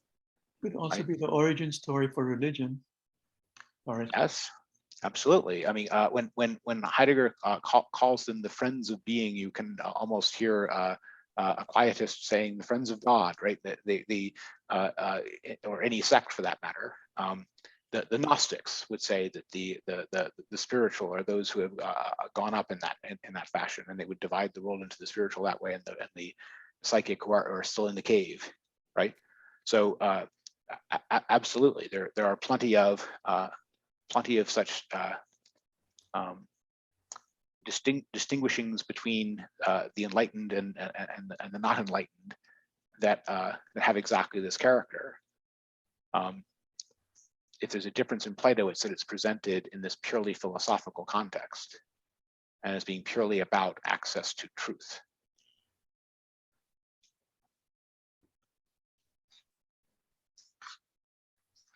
So I want to get to the freedom business at one point, because this is why this is the primordial liberation. And there's going to be this, this connection between truth and freedom that Heidegger is on about. But I want to give you guys a chance to, before we even get to truth and freedom and how things work outside just the liberation aspect. Well, here's the thing. Almost every question I have, it is absolutely irrelevant.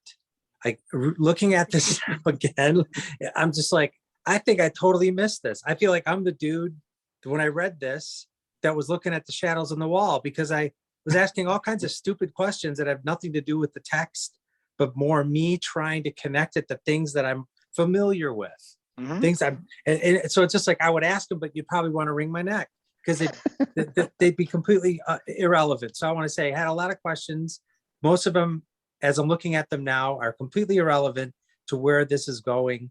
And they were just my vain attempts to understand it by using mirror neurons. And it was just, I feel like disgusted with myself that I wasted that much brain power on things that were really irrelevant. So I apologize. I don't want to waste anyone's time with my questions that have they're far to fleet. Haven't wasted any of our time on anything. Joe, is that a question? Following on Jim's comment, it seems to me there must be some connection here between the otherwise discussed idea of authenticity as opposed to the more shallow point that Hayek had talked about in being in time. Because you're going into the light outside of the cave, you're actually seeing something that's closer to the authentic nature of truth or reality, I guess. Whereas down inside the cave, it was also the illusion stuff that the common people talk about all all the time. Right. So I mean, you could try to line up the everyday with existence in the cave, and Heidegger does that to some degree, and that would mean that something authentic might be lined up with deliberation. In being in time, the authentic is just the ownmost. It's just the eigenlik. It's just the my own, right? As opposed to the they and the everyone else and the not living my life. So there's definitely a different accent here, because here the accent is on something like being drawn toward being, as opposed to the one-selfness of it all, right? Authenticity is about the one-selfness of it all, that your life or experiences are yours, and for every Dasein are always already theirs. That's a little bit different from the draw of being, if I can put it this way, that way that we have here. There's a kind of change of primary orientation that Heidegger is saying the allegory itself is about, of what one is attuned to and what one is oriented on. And when what one is attuned to and oriented on is true being, intelligible being is kind of in charge. And that means it's not really about you, and it's not really about what's your own most.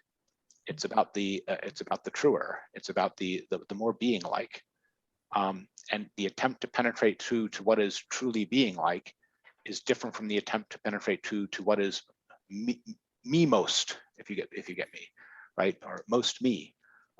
They could correspond in cases and details, but honestly, the Platonic is a way more outward looking and open to the world thing, and much less a me thing. Now, I do think that in Heidegger, he does tend to connect those two to some degree, but I think they're mostly connected through a negative. There's a way in which you avoid both in an everyday that is stuck in other people's illusions, right? So they can have a similar contrary. The picture of living in the day in being in time is the kind of thing I'm thinking of, and the picture of everything you think about being riveted attention on other people's worn concepts in the cave dweller, something like that, without any independent access to truth. So that's where I would say that they do touch, but there's still a pull in two different directions. One is what's me, what's mine, am I actually living my life, versus truth, which is a calling outside you, that's a direction, orientation, almost even a service to a standard that's not you. It's just there. Carlos? Excuse me, you did say that you were going to discuss, what is it, section 7 next? If you mean the freedom stuff. Yeah. Okay, because my question is on the page before that. Okay, go. And it's that paragraph on page 47, the one that begins on page 47, the middle paragraph, that to me seems seminal to. You mean so the connection, or what emerged as? What emerged. Actually, okay. The other one as well, but what emerged. And at one point he says idea in Greek is what is cited in advance. I suppose that has to do with when I look at a book, you know what a book is, because there's an advance, some kind of an idea about book. But then he culminates somewhere saying that the light, idea is the light, and the light as presented in the allegory, I take it. Yeah, so you're right to bring this up, and this is the transparency idea, and this is actually going to come up again in the understanding of the idea of the good in the beginning of the part we're going to read for next time. But let's first just talk about transparency as what it is to be actually out in the light of the stage 3 real world. Right? Okay, can we also go back to defining the what being, because that's right before this section.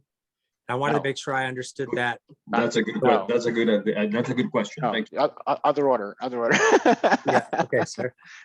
We gotta stick with explaining this transparency light idea first, right? Okay. This is this is the section, I'm thinking of the section I'm starting on page 44, the essence of brightness being transparency. And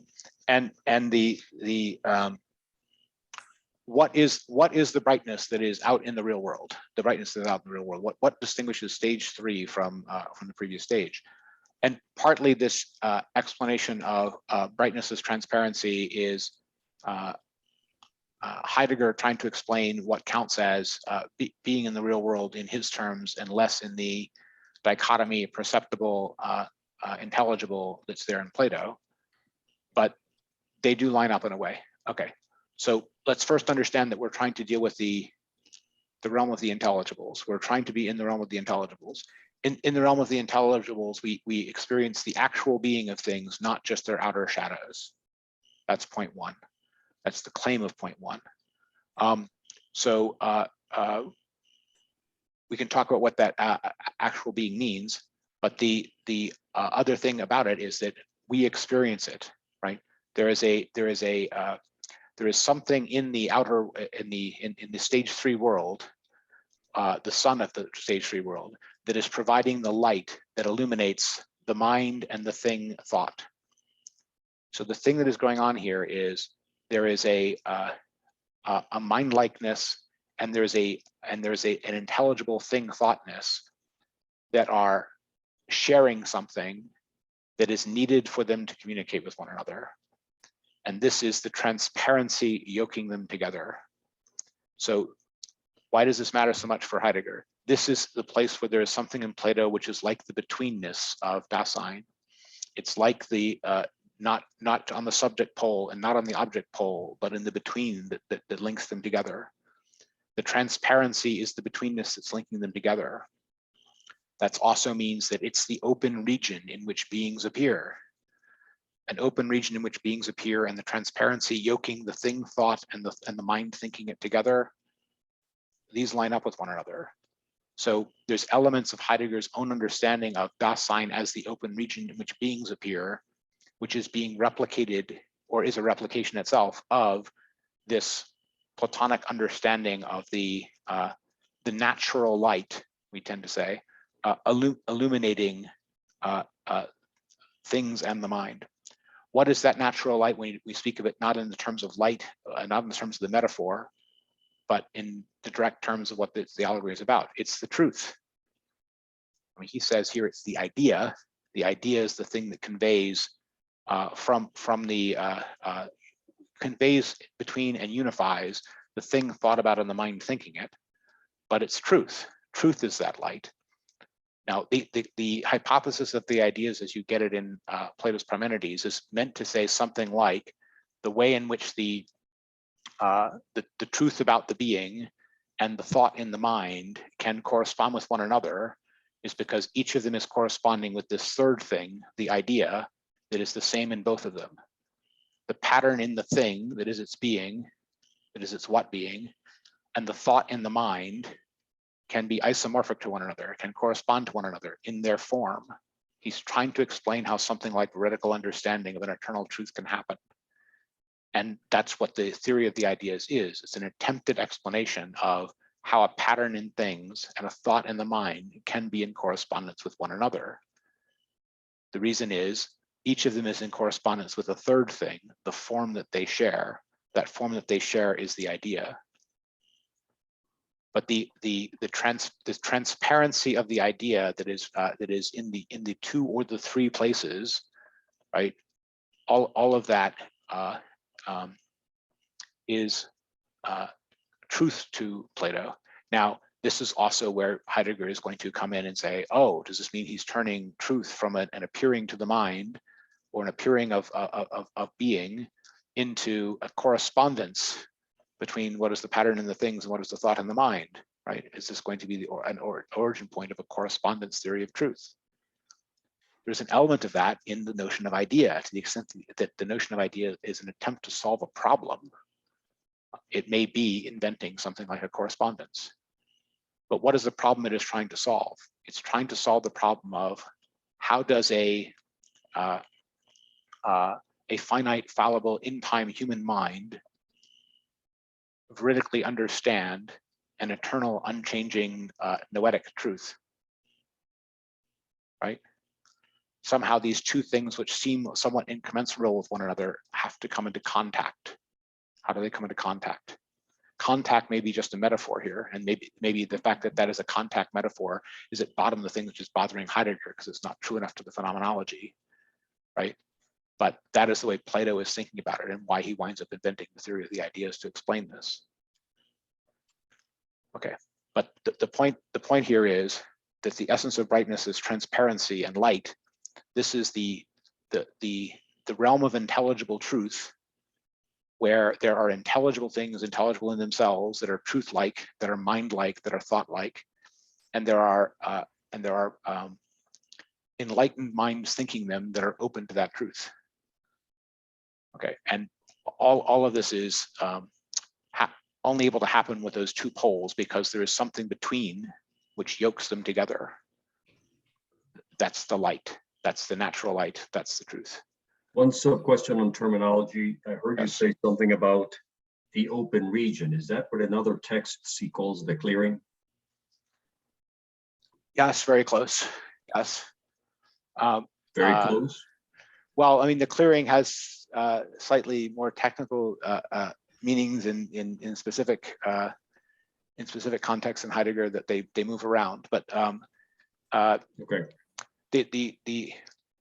The open region idea is trying to explain one of the facets of Dasein as the place or site where the appearing of being occurs.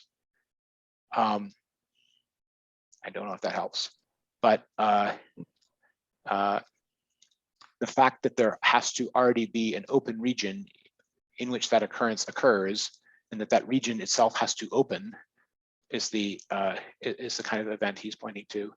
But that beings themselves appear against a background, are understood against a background, is a point that we already saw in the later parts of Basic Problems of Phenomenology. And if you remember, that's where we noticed that that background on which they appear was for Heidegger time and was for Plato the good. They were disagreeing on the point of what that background was. And the good is not really the right word for it. We'll get to that next time, but there's something like the open region or site in which beings can appear, the background on which beings can appear, which is, because it is a background on which beings appear, itself beyond being, in some sense.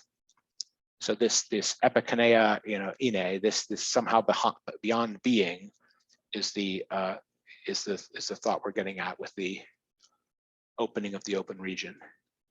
And again, that's more the problematic for next time when we get to his understanding of Plato's concept of the good, if it's a concept.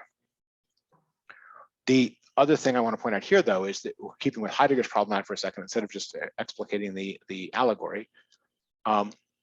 Heidegger is interested in the ways in which untruth is involved in the essence of truth. What do I mean by that? If you want to understand something about what you're thinking about truth, you should think about what you're thinking about it in contrast to, and what the truth is it differs from, right? What is distinct from the truth? Truth arising or truth being discovered, happening against a background, something like that. And the direction in which that untruth is seen, Heidegger thinks is different in sort of mature Plato theorizing, as opposed to in the immediate experience of reorientation towards being in the allegory of the cave. The actual reorientation is from Heidegger's point of view, closer to the actual phenomena of truth being wrested from a background of untruth as unknown, right? The direction of untruth against which something like this orientation to phase 3 occurs is something like an unknown, an arising out of the unknown. And that's what Heidegger thinks is sort of true to the reality of how that sort of liberation happens. And there's a question of, does Plato see that or agree with that, or does Plato see that as fundamentally arising against the background of distortion? So that what you're doing when you're arriving at truth is having the undistorted view of things as opposed to the distorted view of things, or the clear view of things as opposed to the murky view of things. Those are different from having the view of things versus not having a view of things, right? And Heidegger thinks the latter is the more fundamental sense of truth, right? So if he has a beef with Plato, it's that Plato is not harping enough on the fact that truth appearing happens against the background of no appearing of truth going on, not against the background of a truth appearing which is a distortion. Am I hearing correctly that the opposite of truth is the negative, not truth, the absence of truth? So untruth is the word for anything which can be thought of as an opposite of truth, but there's multiple different directions in which you can think of that untruth. One of them is not truth in the sense of not appearing, still concealed, mystery. The opposite of truth in that direction is mystery, right? But there's another direction in which you can think of it, which is the fake, the distorted, the semblance, the seeming. So two different ways of being untrue. One, a mystery, it's never arisen, it's never appeared. It might appear sometime in the future, but it hasn't appeared, or having appeared, it has sunk off into oblivion and been forgotten. Those are both ways of being untrue in the sense of not now apparent. But they're kind of in the temporal direction. They're before truth and after truth in the temporal direction, right? Whereas you can also think of untruth as the distorted, the pseudos, the fake. Fool's gold is fake gold. It's untrue gold. Why? Because it appears as gold, but it isn't. That's an untruth in the direction of the present. It's an untruth in the direction of distortion, as opposed to in the direction of appearing to. So the difference between those different axes on which you can think of how is untruth different from truth? That's what he's getting at with the change between correspondence theory and aletheia theory. Aletheia, truth as unconcealment, means that you think of unconcealed, concealed. The event is the unveiling, and untruth means not unveiled, means still veiled or veiled again, forgotten. But that means that veiling is the primary sense. Now, there's still a sense of veiling in the fake. There's still a sense of veiling in the distorted.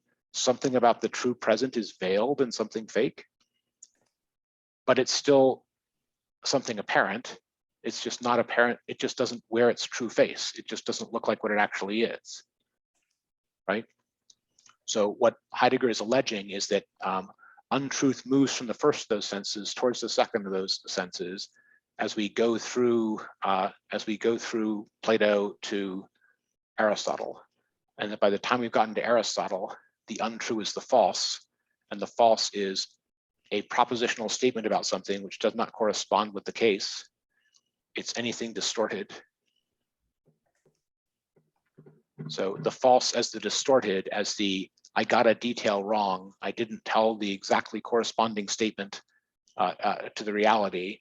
That's the direction in which he thinks untruth is moving. And when I say moving, I mean over the course of successive philosophical interpretations of what truth and untruth mean.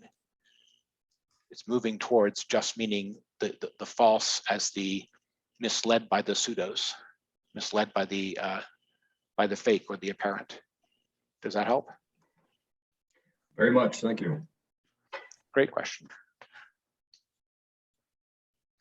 Okay, did I cover transparency and brightness? We're not to freedom yet. You wanted me to go back to before transparency. You wanted to see the seeing of what being. Is that right, Jim? Yes, and then he later sort of says what and how being, what and where. So I wanted to make sure I got the what being, because at the part you just talked about, that's all right after it. Yes. I wanted to make sure I really understood the what being, because I know we go about where and he moves. Yeah, so part of this, you have to realize that he's explaining all this on the model of perceiving, and he's always talking about perceiving. And It is true that especially visual perception is Plato's model for the metaphor, but it is still to Plato a metaphor because he's trying to talk about noetic perception or noetic intuition. He's trying to talk about the knowledge of an intelligible. So when you talk about knowledge of an intelligible, you're not simply talking about what you see with your eyes, right? So if you want to know the what being of something really, go read Euclid, right? If you've got a clear definition of something, you really know it, right? You know the what being exactly. You read definition, you read, and then you see a couple of propositions based upon the definitions that refer back to the terms used in the definitions, and you can trace as logic the meaning of the concept through things. Okay, that's kind of a model of what counts as intelligible. It's not the only model of intelligible, but it's Plato's basic model of intelligible. That's why it says, let no one ignorant of geometry enter here, was written over the door of the academy. When he's thinking of what being, he's thinking of knowledge of an intelligible in that sense. But the model of how you arrive at that is still something like direct seeing, direct inspection. It's more an intellectual direct inspection than it is a geometric intuition, if you like. It's more, but it's a direct inspection of the original, not just of the language about it, but it's still inspection of an intelligible, not just of the book you can see that has a cover that has various colors on it. So part of what Heidegger is doing here is distinguishing between the colors that your cones and rods of your eye perceive and the intended object of perception behind it. The intended object of perception behind it is the actual thing, right? And that's not just perceived with the eyes, right? It's conceptualized with the mind, right? And this is something we'll get into in great detail in the Theaetetus, the distinction between the intelligible perceptible as opposed to the merely sensual perceptual. And that's because Theaetetus's first thesis is that, well, about what knowledge is, will be that knowledge is perception, right? Okay, but I'm just explaining why he's going into all this detail about this visual model of perception when he's trying to talk about what being.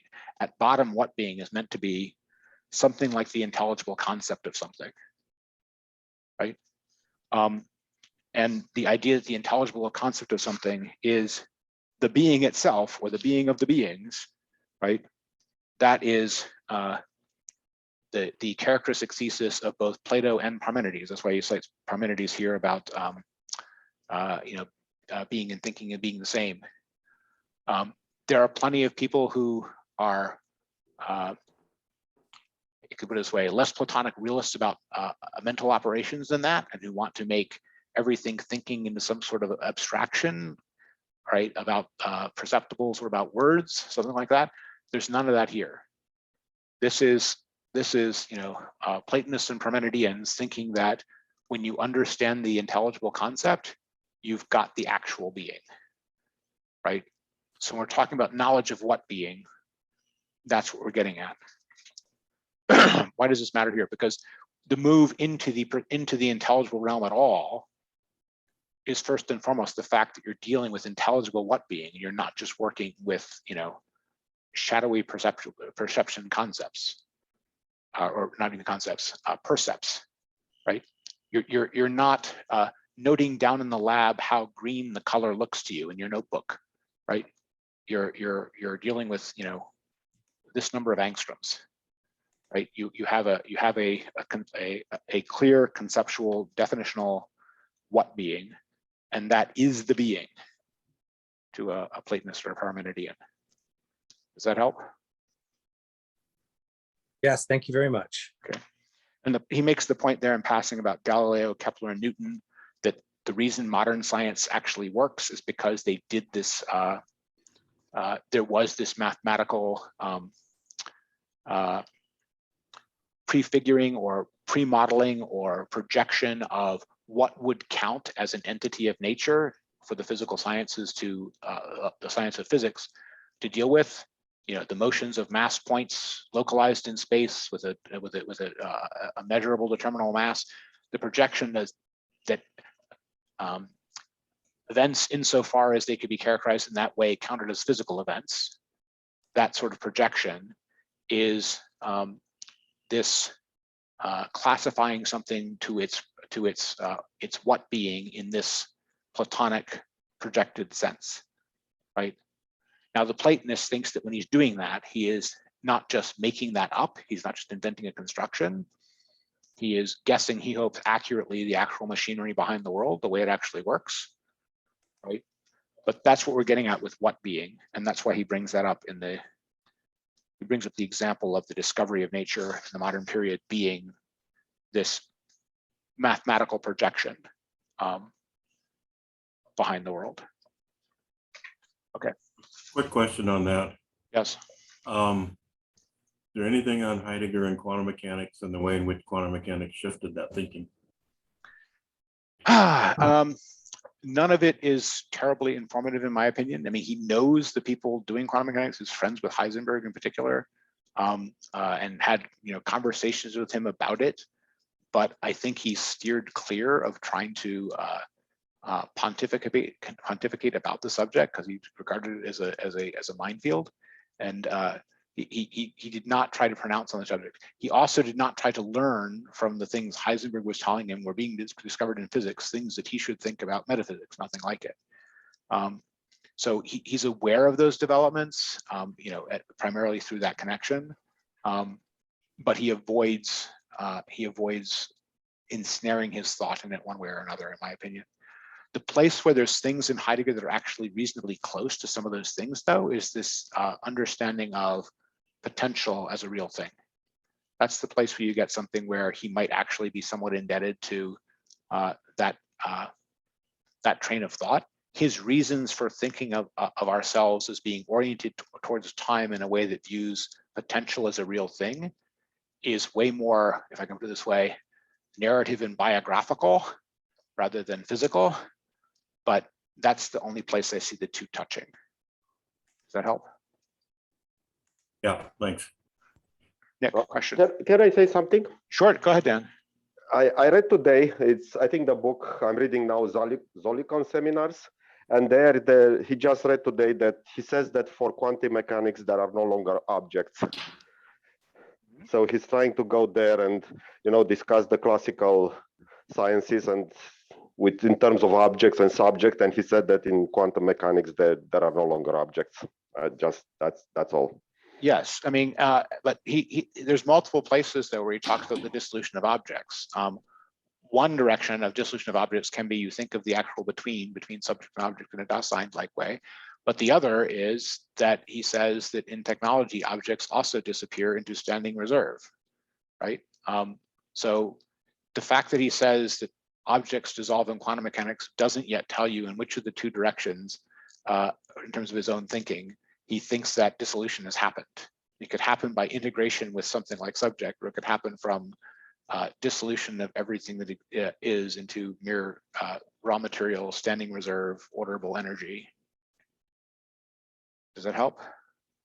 Yeah, I think it was in the sense that you just stay with whatever with a measurement, or the measurement, there is nothing that corresponds to the measurement. It was in that context. Yes. It was a discussion of measurements versus you measure an object, and there in quantum physics, you measure something, but it's no longer an object or something like that. Yeah, I mean, in reality, you measure something like the probability of classes of events, but they have to be whole classes of them because you can't measure one event. One event either happens or it doesn't.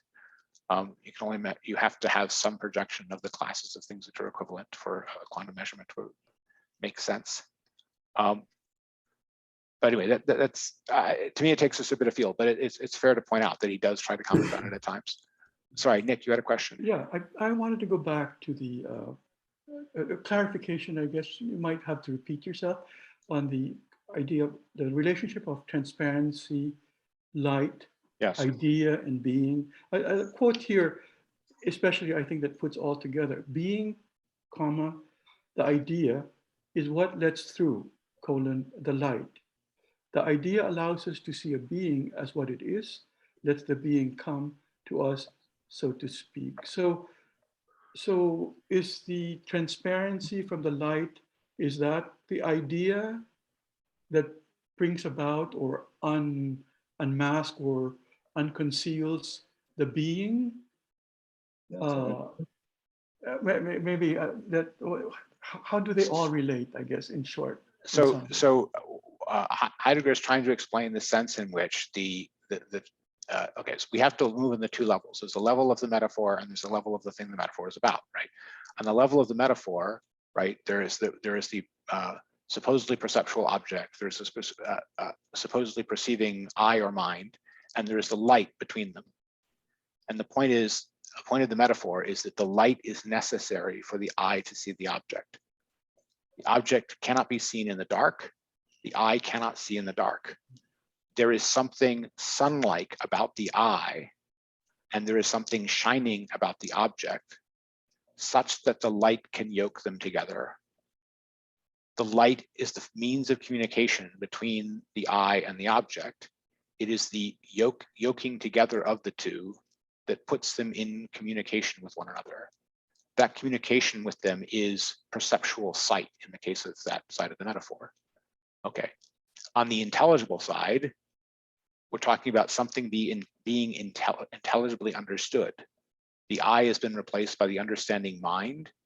The object is being replaced by the thing thought, which is the being. It's the being or meaning of the being, the being meaning, basically the same thing. The being meaning and the mind understanding it are being put into correspondence by truth, but that truth that is putting them into correspondence is the idea. The theory of the ideas is that the way in which the pattern in things, the being in the things, and the thought in the mind manage to be in communication with one another is each of them is in conformity with, in one-to-one correspondence with, in isomorphism with a single pattern, a single form, a single shape, a single idea.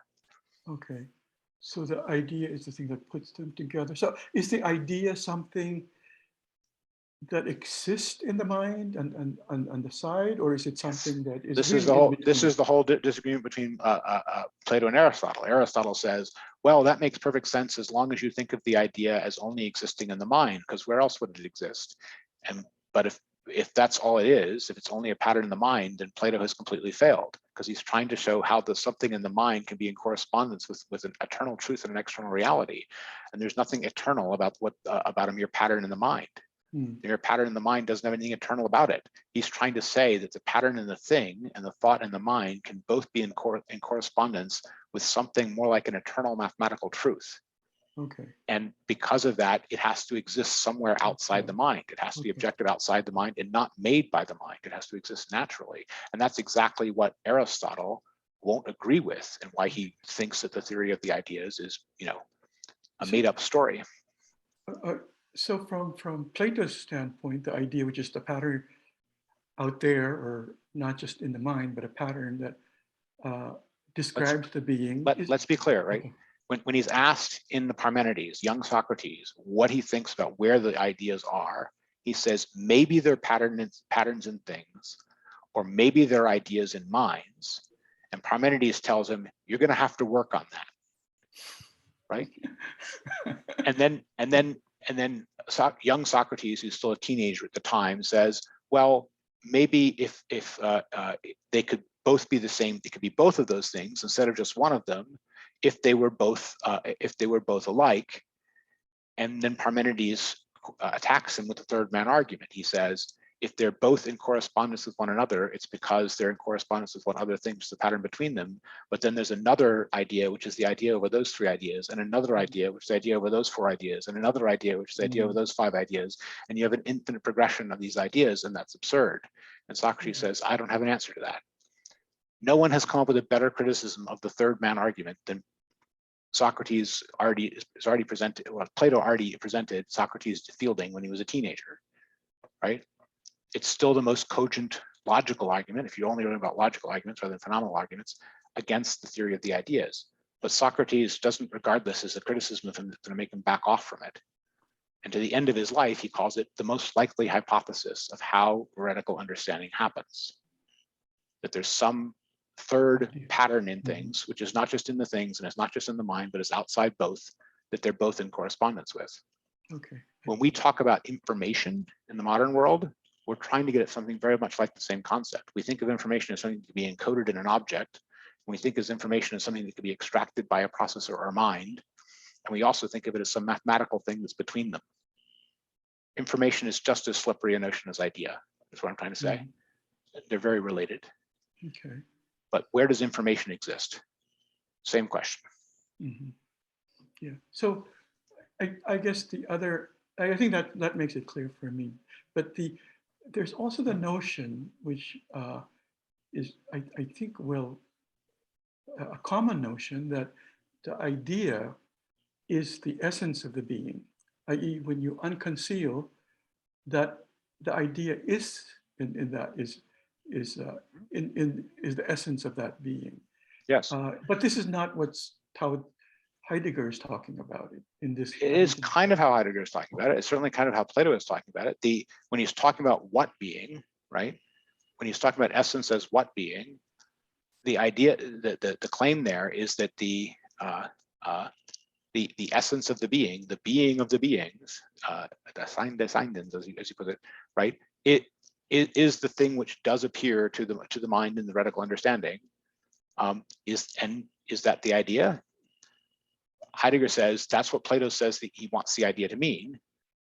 He's just then not going to be necessarily that convinced about ideas like that. But at bottom, the disagreement that Heidegger has with Plato's ideas is primarily they're outside of timeness, I think. He is a very inside time guy. And he wants the ideas to have an ontic realization, right? They have to actually occur. And in that sense, he's even more Aristotelian than Aristotle, because Aristotle wants at least there to be a category of such occurrences, but Heidegger wants there to be one such occurrence, right? But to me, that's the fundamental reason that I think Heidegger is not a Platonist, right? But on this issue of it being possible for the being of beings to appear to something like Dasein, I think they agree. It's not that Heidegger doesn't think that happens. That's not his disagreement with Plato at all. It's precisely that he thinks that it happens and happens in time. Right, I see that. Now what I'm gathering, just my last question here, from your description is the idea, when I think of idea, it is, as you first pointed out, that connection between the perceiving and the being, the thing that can, and yeah, at the same time, you're also saying that it is the essence of the being. I mean, there are two. It can't be a connection unless it is shared, right? Okay. And it can't be a shared connection unless it's more than one thing. So the attempt is always to turn it into one of the things, and that therefore to push it to one or another side of the distinction. Whenever you push something that is relating two things together to one or another side of the distinction, you destroy the relation. It can't be the between of two things if you make it one of the two things. Just in the notion of a relation yoking A to B, you cannot be just A and you cannot be just B. Right. This betweenness notion that Heidegger harps about in other contexts is central both to the theory of the ideas, to Platonism, and to, in his own way, Heidegger. You need to have some between, or nothing like veridical understanding ever happens. Yeah, I get the between, but in your last discussion also, the essence of a being is the idea as well. So it belongs, it's a between, but it also belongs more to the being than it does. It doesn't belong more to the being than it does to the mind or to the equivalence of the two. It belongs equally to all three of them, or it can't do its job, right? In pure math terms, right? If you prove that A and B are isomorphic, right? There's some shape that they share that is the thing that is the isomorphism is defined upon, right? And that morphe, that form, has to be the same for the form and for the two things that are in isomorphism with one another. There's no other way for an isomorphism to occur. Sure. Okay, I get it. So the way I'm trying to help myself here is now, if the idea is also in the mind, then then we're getting close also to Aristotle's view as well. We've got all views there kind of represented. No, I mean Aristotle is very much of the opinion that ideas are in the mind, and truth is in the mind, and truth is a matter of correspondence between statements and reality, but it occurs only in minds. There's no truth in objects in Aristotle, and patterns in things can only be more or less accurately captured or described. But that means that for Aristotle, ideas are mental objects, they're abstractions, and that means they're not eternal. So these philosophers don't agree with one another. They're pushing these things to different sides, and they have their own motivations for doing so, but their positions are distinct. These are great questions. I mean, you have to probe at this stuff to understand why there isn't just one philosopher in the history of philosophy, but they're all philosophers because they're all wrestling with these questions and taking them seriously. Thanks. Yeah, That is clarifying. Great. Carlos, question. Quick question, yes, on terminology. Again, I'm not a philosopher. Are ideas the same as forms? Wonderful question. I hear about Platonic forms and I hear about Platonic ideas. Yes. Basically, yes. But idea is just Greek for outward look. And form is a kind of translation of what you would mean by outward look if you took the visual metaphor really seriously. If you think of form merely as outline of something, as definition of something, then the correspondence becomes exact. But that's really more a metaphor for what ideas are supposed to be, because they're supposed to be the full information content of the thing. If you draw an outline of a DNA helix, do you have all the information in the DNA helix? Not much, no. No, you need to have some way of actually being able to decode what it encodes, right? So all of the information is not quite just in the outline, but there's still some sense in which the outline or shape has all of the information. It's the same kind of relationship. So idea on its own just means outward look, and it's the term that Socrates, young Socrates, and Plato use for this thing that the patterns in things and the ideas in the mind are supposed to be in correspondence with. Form, as used by Aristotle, is meant to be his explanation for how information occurs in material particular instances as a imprint upon matter. But form, the preference for the term form over the term idea is symptomatic of Aristotelianism, right? Aristotelians want to say all there really is in the material instances, as opposed to inside the mind, is form. Not forms, not Platonic forms, just form. Just like an actual physical form of an actual physical object. That's all they want to have as patterns in things. Who talks about Platonic forms then? Are they intending to talk about Platonic ideas as well, or is this a confusion of later days? Mostly later Platonists and people who are trying to get Aristotle and Plato to contradict each other less than they actually do. Okay. Right? But you can think of ideas as being a Platonic version of Aristotelian forms that are just meant to be not simply in the material particulars, but are more mathematical and more outside of time, right? As a way of showing the way in which something like Aristotelian form and something like Platonic ideals could correspond with one another. Okay. But yeah, the terms usually hide more than they help, right? But if you can understand the definition of each one, you can look at the thing itself and you can see where they agree and disagree. If I may, this is the difference between looking at the shadows on the wall and looking at the concepts. The words are the shadows on the wall that we use to talk about them. But if you can look at the concepts themselves, you make these distinctions for yourself and you can see where they do and don't line up.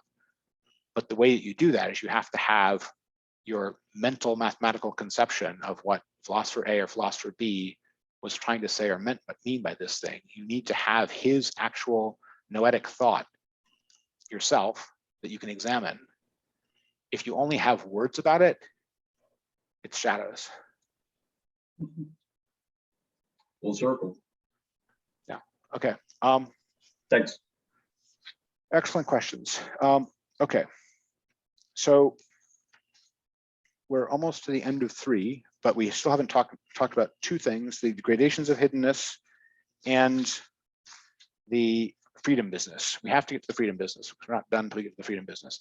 But let's talk about gradations of being. So we noticed already in section 2 that there was gradations of being along the axis of more or less familiar with, right? When we turned back to the shadows, it was because they were more familiar to us, and therefore they seemed more apparent, right? Even though at bottom we might know they're less real or more misleading, right?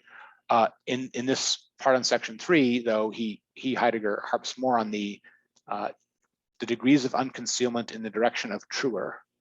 What do we mean by that? So we not only left the cave, even when we're out in the sunlight, we can look at shadows, or we can look at reflections in water, or we can look at things at night, or we can look at things in broad daylight, right? And things in broad daylight are more unconcealed than a reflection in water at night, right? So that's spoken of in terms of the metaphor. In terms of the actual things, we're driving towards the noetic understanding of the beings, of the beings themselves, of their actual natures, something like that. Okay.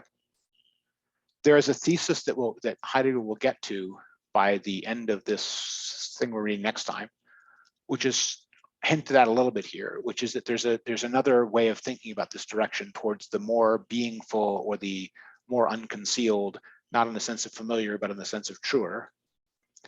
And that is something like the actually causal, something like the actually efficacious and powerful, something that is like the actual machinery behind the worldness of something. The point being, if you've latched onto something which is the truer truth, you can, and put it in modern terms, generate the lesser truths from it as phenomena. You can understand how the other things come about by understanding the truer thing. You understand the shadows on the wall when you understand the firelight and the carvings, right? And you understand the reflections in water when you understand how reflection works and the things being reflected, right? So as you drive towards the truer things, you're understanding more of the base of things, more of the a priori of things, and more of the real causes of things as opposed to the appearances. Okay, so my point is that he brings out in section 3 that that's the direction of more toward being that we're going. It's not struck me more when I first saw it. It's not an autobiographical sense of more, right? It's truer in the more causally determining and more basic, more original direction. Okay. And I would say that outside of the stuff he's saying, it is characteristic of Platonism as understood by later philosophers and especially critics of Platonism, people like Nietzsche, that distinction between the real and the apparent world, that way is the characteristic thing that Platonism does, right? It's always trying to find the real world behind the apparent world and think in terms of its understanding of the real world as being the full and adequate guide to the apparent world. Okay, something Nietzsche and others are skeptical of. Okay. All of this is to understand why there is something like a friends of being orientation. We're moving towards this freedom business, but the direction of the freedom business is going to be the one who is the partisan of being, the one who is on the side of being, the one who is a friend of being, the one who is going in the direction of being, which means he's moving away from the familiar. Okay. All of those things are spoken of as a kind of change in orientation. That's the liberation aspect of it. And that's where we're going to get to this freedom business. What is the interrelation between freedom and being is the third question. Why is this direction of orientation on the beingly, the being like. Why is this a freedom? People have reactions to this before I give it my own attempt at an exposition. I just had a note, becoming free means binding oneself to the genuinely illuminating, etc. And the note I had was free of all that is after simple primordial being. Is that where we are with that at this point? Is that kind of where it's pointing towards? So the question is, why is the person who wants to return to his shackles, who is doing what he wants, unfree, and the person who is dragged up into the light, who didn't necessarily want to do that, but is now living in the illuminated light, why is he the one who is free? That's what I'm asking. And partly this is revealed by Glaucon at the end, explaining that he would undergo anything rather than live as the cave dweller, which is already a hint, right? That no one wants to live as the cave dweller, despite a certain character in the Matrix liking his steak. If you get the joke. So there's a freedom from and a freedom for distinction he makes here, which is like a hoary chestnut of German idealism generally. The freedom from is just something like absence of coercion, and freedom for has to have some greater sort of positive content.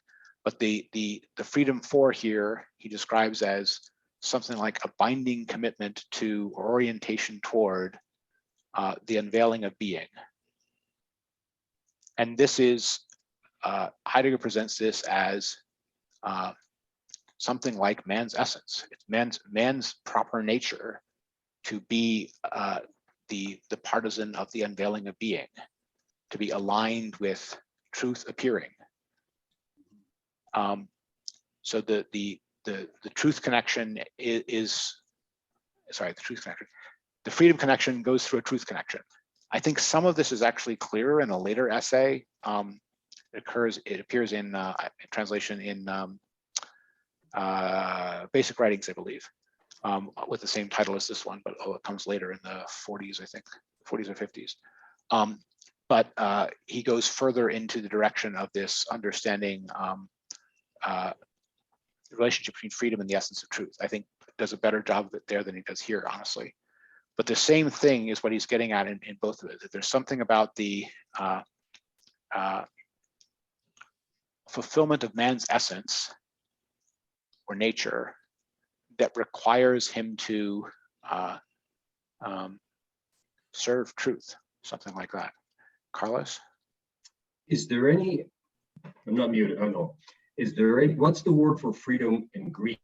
And is there any ambiguity in the translation either to German or Welsh?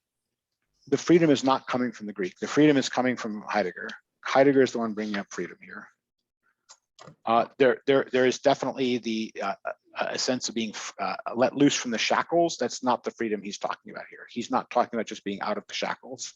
That's what leads me to the question. There's an underlying meaning of freedom that I don't have it very clear. So I'm thinking, that's what I'm thinking, maybe that, not that I speak Greek, but that might help. I'm trying to tell you that freedom as the overriding concern here is coming more from Heidegger and from the German side of it, so to speak, than from the Greek side of it. There is something, there is the same sense in Glaucon's would do or suffer anything rather than live like the person in the cave, and regards the person living in the cave as being in the Greek version of the underworld, right? They quote the line from Homer's Odyssey, where Odysseus goes down to visit Achilles in Hades, and asks him how he likes things down here, and Achilles says, "I would rather be a serf to a landless man than be king in Hades." And that's what they quote here as Glaucon, what way Glaucon would think about the life of the original prisoners. So in that sense, there is a desire to flee from the presented situation of the prisoners and to do anything to live in the light that is common to the Greeks here and that Heidegger is appealing to. But the notion that it is that man's freedom is something like his allegiance to or duty to truth, that's definitely coming from Heidegger. It's not the way Plato is putting it. Plato is not treating freedom as the end that man seeks in the way that Heidegger is using the word here. Does that help? Yes, thank you. Nick, was the question? Yeah, well, there's some relation to projection. Let me quote on page 50 in the second Sure, paragraph. sure. In the middle, it talks about becoming free.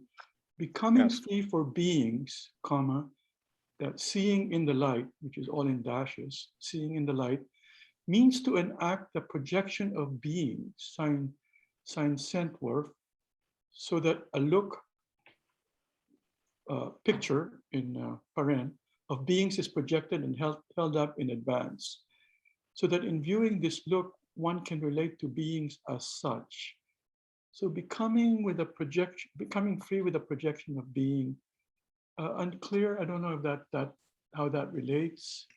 Yeah, I mean the point. The thing is, there's nothing that the becoming free there is more in the having the map of being that results than it is in anything like oh, I got to make up what I put into that projection.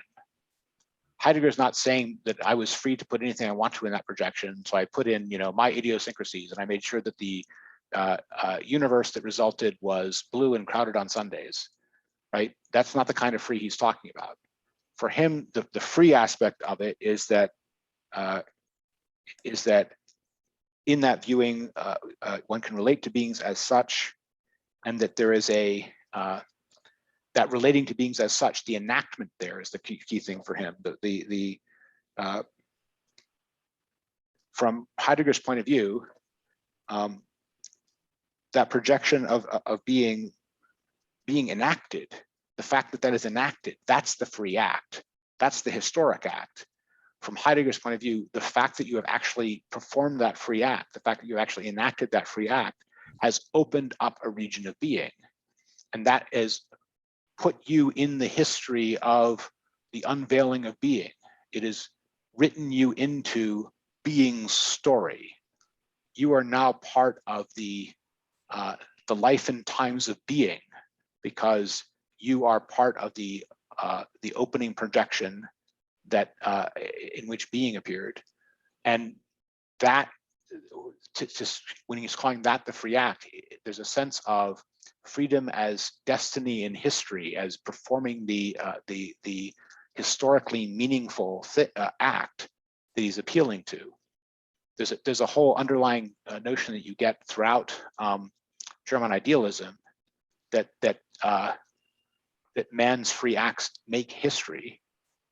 That's what history is. History is the story of man's free acts having shaped what is. You get that in Hegel, for example. I think that's what he's appealing to here. So this projection business, it's not that there's something arbitrary about the projection that makes it free. It's the fact that this is the meaningful historical action. This is the way in which the history of being actually unfolds. And to be free is to be the historical actor who does the historically important. Does that make sense? But at bottom, behind that sense of that's what's meaningful, is this notion that there's some, in man's essence, some duty to being, some duty to truth, right? That's why it's the history of truth and the history of the unveiling of truth that is the history that matters for human beings. Not like political history or something, right? That's not what matters. What matters is the history of the unveiling of being.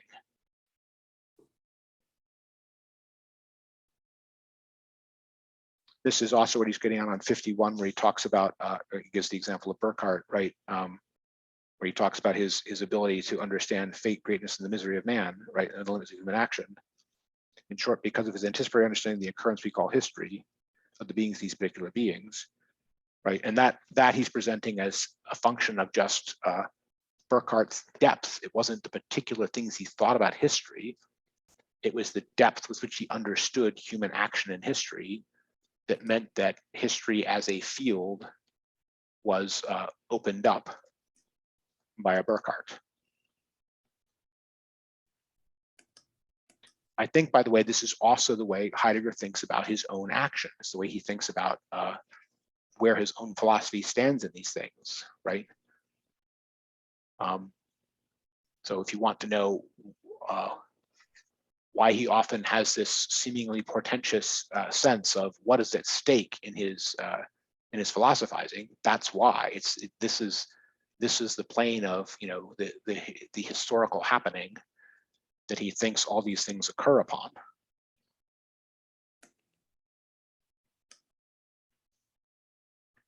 Okay, so that will have to suffice for the connection to freedom for stage 3. But there's going to be another kind of connection there, which is going to tie back to that a little bit. Get to stage 4. Stage 4 is the liberator. So stage 4, for some reason, the prisoner returns. Right?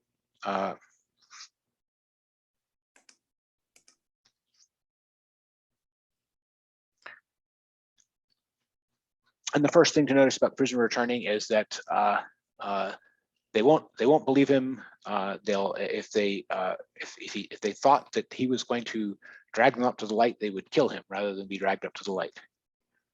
Right? This is the allusion to the fate of Socrates, as Heidegger points out. And understanding the position of philosophy in human life requires understanding the stage 4, right? So we've learned that there is the historical human actor who is the partisan of being, who is part of the unveiling of the history of being and all that kind of stuff. And now we learn that although he is the liberator, if he drags anyone else to that perspective, he is not viewed that way by anyone around him. He instead faces death in the cave. And he has some rather acid asides about how in the modern world, they won't actually, you know, kill you. You'll live a quiet life, but they'll hold out to you prizes and honors and newspaper reports if you would just give up everything important and do what they want, right? Then you wouldn't even notice your own death as you just went off and did the trivial and unhistoric. Those actually killed by the state throughout history may regard this as a first world problem.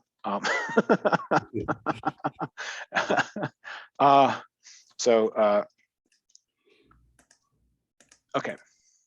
So, I mean, there's multiple things interesting here. The first is, I think that when Plato thinks of as philosophy as the liberator, he is doing so in a way which Heidegger is only playing lip service here. Heidegger is not nearly as revolutionary, if I can put it that way. I don't mean in his in the depth of his philosophy. I'm saying Plato is a less conventional man, put it that way. And that may be reflected in other aspects of their lives. But I want to give you guys a chance to have reactions to the liberator section before I go too far on my own reactions to it. Did this speak to any of you? Did this make sense to any of you about the philosopher as liberator, where by liberator we only mean primarily, not only, we primarily mean something like pulled away from the everyday concern towards concern with truth of being? Yeah, this part, well, ironically, I made the note. I was wondering, and because all this was tied with history too, well, obviously Socrates, but then I also thought, is Christ fall into the same category for Heidegger because of the historical demarcation? Like the history of Dasein changed with that because it changed the trajectory. It maybe should, but I don't think it does. But it's a fair comment. Okay. Yeah. I just trying to so that there would be, you know, obviously the death was there, No, I get what you're saying, and it could be Plato might agree. Let's put it that way, but I don't think Heidegger does. Okay. Yeah.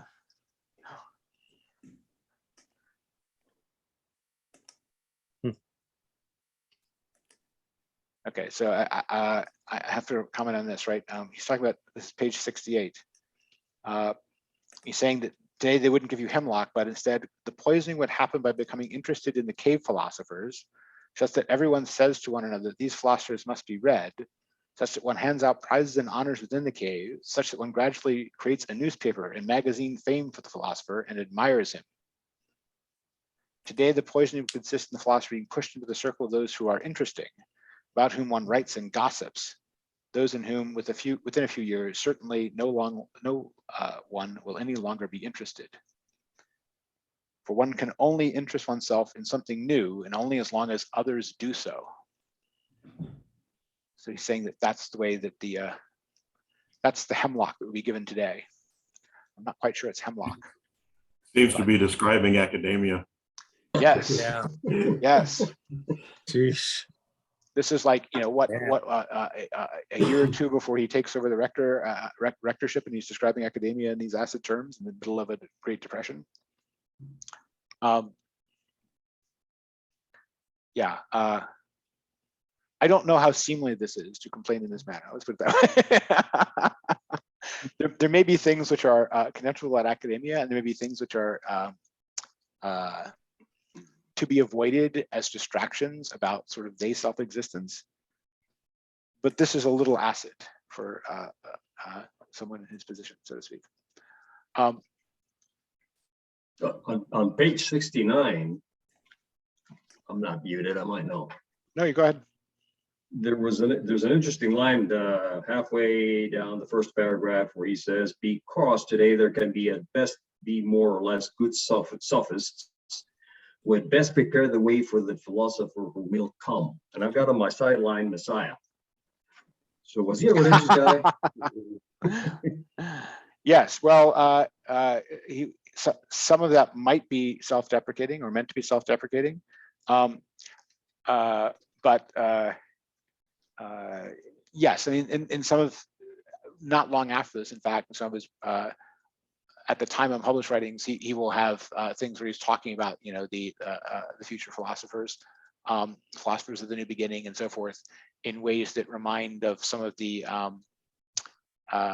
think put it this way, futuristic things or programmatic things that you find in Nietzsche, especially I'm thinking of Nietzsche, of the human all too human through the gay science period, something like that, where he's imagining that there's going to be some, you know, new breed of philosophers in the future who will have been informed by him, Nietzsche, and they will, you know, change this, that, and the other. And he explains what all the things that they're going to do. So instead of him doing them, he just like issues promissory notes for future philosophers and what they're going to do. So I'm just saying that that trope is there in Nietzsche, and he may be thinking about it a little bit.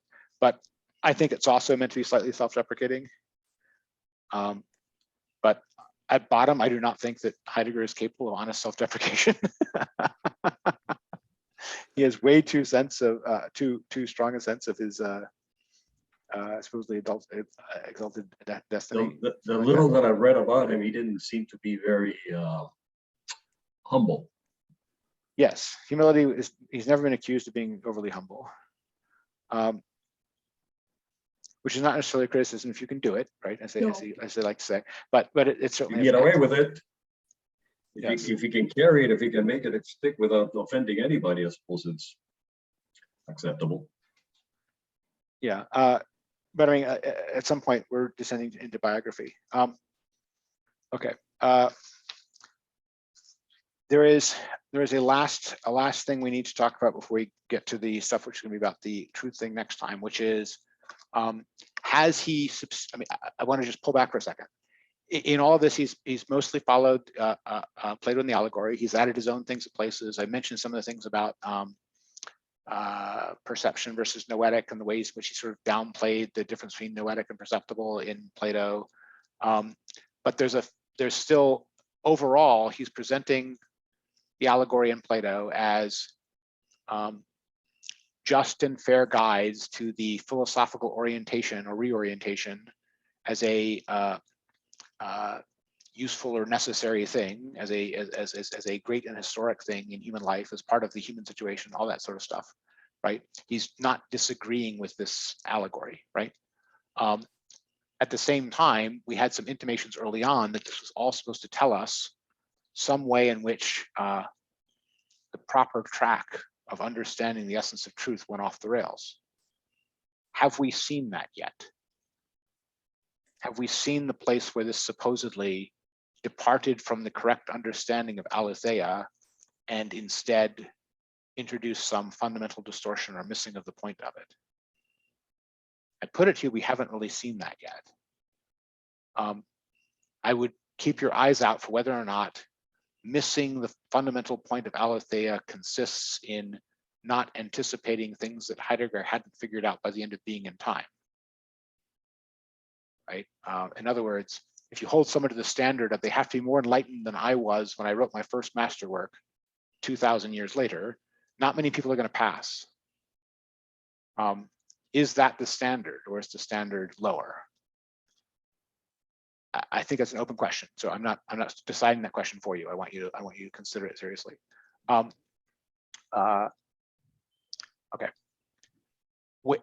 What in anything that was presented by Plato does Heidegger have legitimate criticisms against that we've already heard?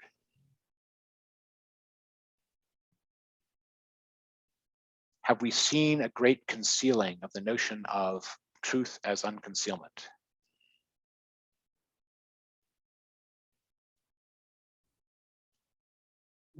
I need people's honest assessments on this. I have my own opinion on it, but it's just my opinion. So I don't think for me, he doesn't. But that's a lot for me to say, considering I'm still trying to make sure I understand everything properly. sure. I think it comes across more like nitpicking, almost too much. I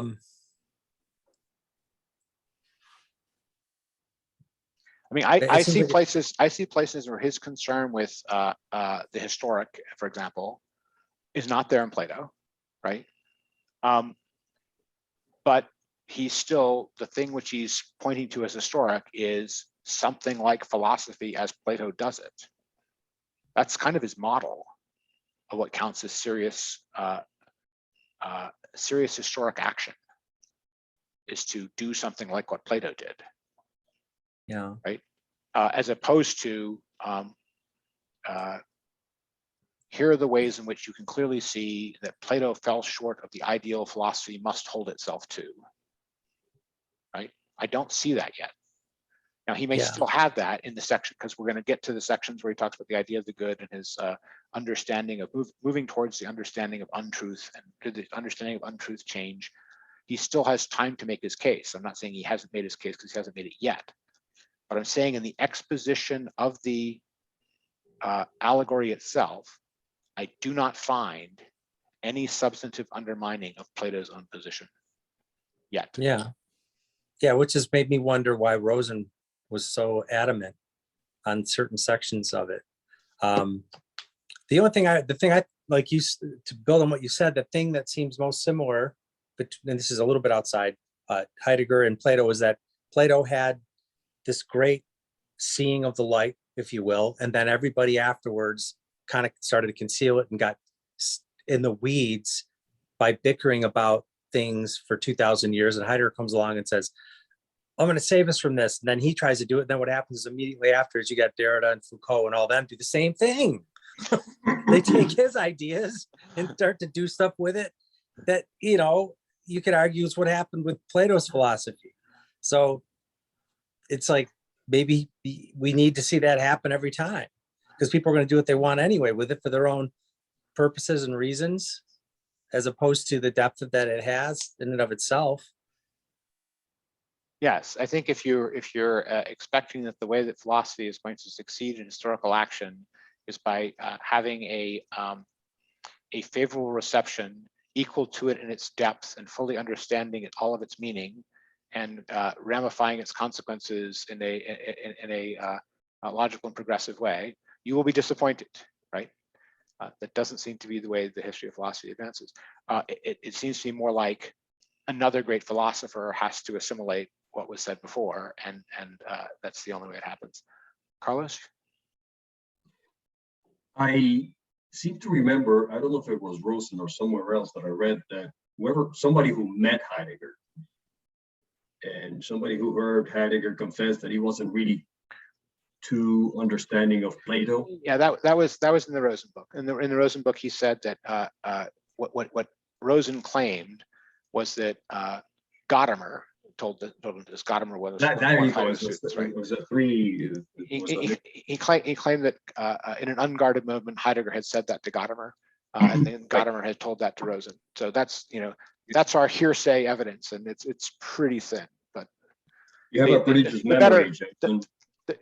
It's a memorable quote. But the better aside that I think, at least better, that Rosen has right after that is he says, if we're to judge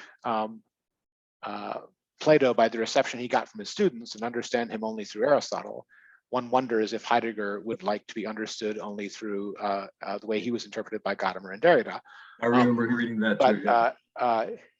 But the reason there's an extra poignancy to that, and the fact that it's Gadamer who tells that story, right? So it's like having a story about Plato from Aristotle, something like that. I don't think that's. I think Gadamer is less distorting of Heidegger, in my opinion, than Derrida is. But and when distorting, I just mean has his own agenda, but not that he can't read him. I think Gadamer is reasonably faithful to Heidegger and undistorting of him. But that's a complete aside about Gadamer. All right, I want to set up the next section for a second. One of the reasons we went to this whole thing in the first place is we saw this section at the end of Basic Problems of Phenomenology, where the idea of the good came up as that which is beyond being, upon which horizon being is itself understood. And where we're going to be going and immediately start the next section, the idea of the good is the highest idea. That's exactly that topic, right? So the beginning of the next section is squarely the reason we went here at all, right? We want to understand what is Heidegger's understanding of the idea of the good as the beyond being of Plato. How does that compare with his own ideas about a beyond being or the ontological difference or anything on the other side of the ontological difference? What if anything does Heidegger think that Plato missed or got wrong about that? And how does this fit into anything like a criticism of Platonic philosophy as an origin point for some change in the understanding of the essence of truth? Okay, so the point is, the setup is there's a lot of build up and a lot of getting through expository stuff to get to the very next section. Is the very next section going to completely come through and give you all the payoff you needed from all the build of this section and the whole previous Rosen book and the end of the Basic Problems book? You will have to be the judge. So I'm just setting up the fact that pay attention next time. It's a small reading, but it's important stuff. It's important stuff both for understanding Heidegger and for understanding his relationship to Plato in the first place. Okay, Pete, was there a question?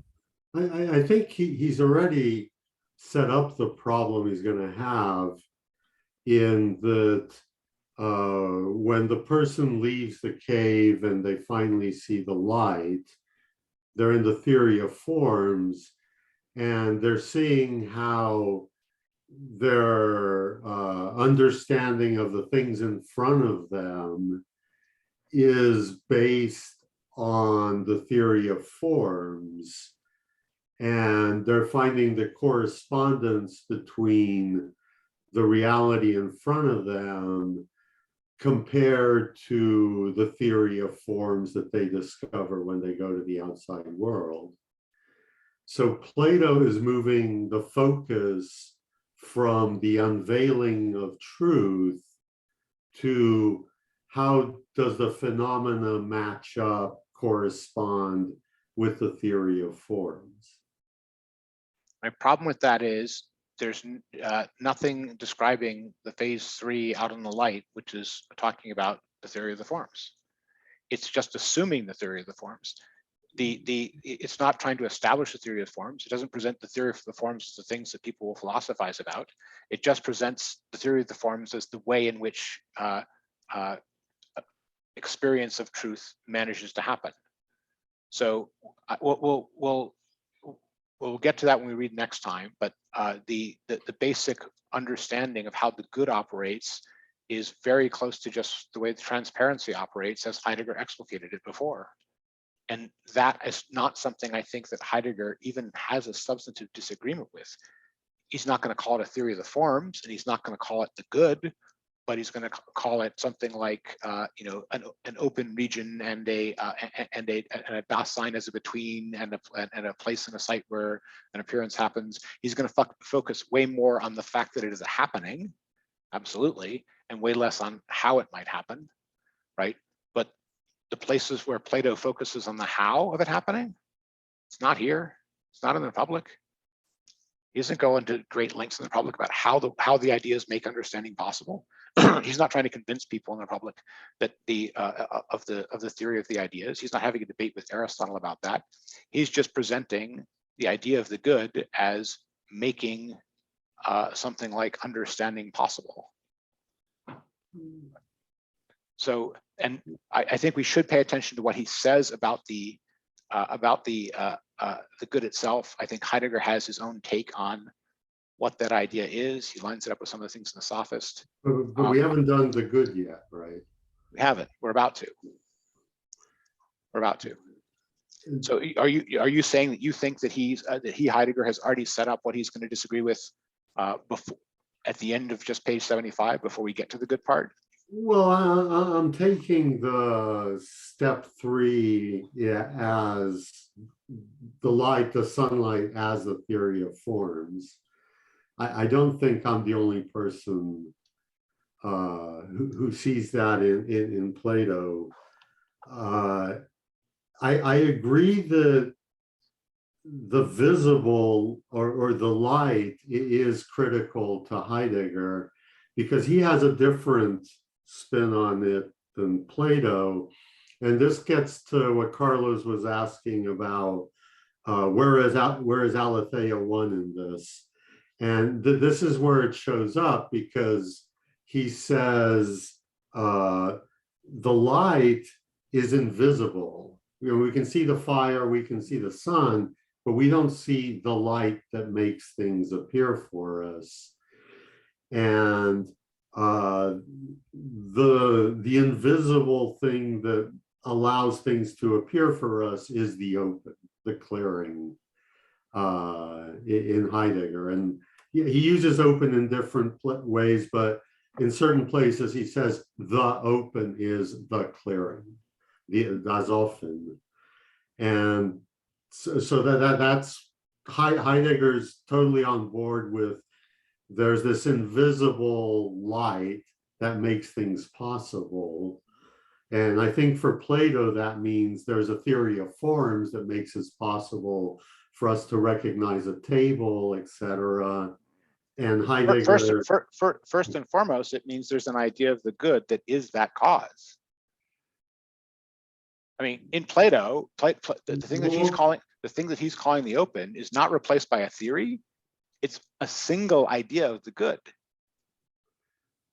The single idea of the good is meant to be that point of origin that corresponds to what Heidegger calls the open. And we'll do that in 3 weeks. Absolutely. So would that mean that good is the sun and the light is the idea? Yes. Yeah. Well, the light is the transparency in which things are understood, and that corresponds to truth and transparency. All right. When do you guys? But the origin of that, the source of that, is not unseen in Plato. It's seen, right? And that's a difference. but and he doesn't call it the open, he calls it the good, right? But so they're definitely disagreeing about what they are calling the beyond being that is the cause of the being of the beings, right? But they both put something there, right? I'm pointing out that there is something about the Platonic schema that is being actually maintained by Heidegger in a way that he is not entirely clear about or upfront about. He's kept significant parts of that whole Platonic scheme, and he's replaced elements of it with his own. His own elements are different. That difference is important, right? And he has his own phenomenal reasons for thinking his is closer to the truth of it or something like that. But to think that there's no correspondence between the schemes, there just is. There's a huge amount of correspondence between the schemes. So we already noticed that even at the end of basic problems, right? And I think we'll see it more next time.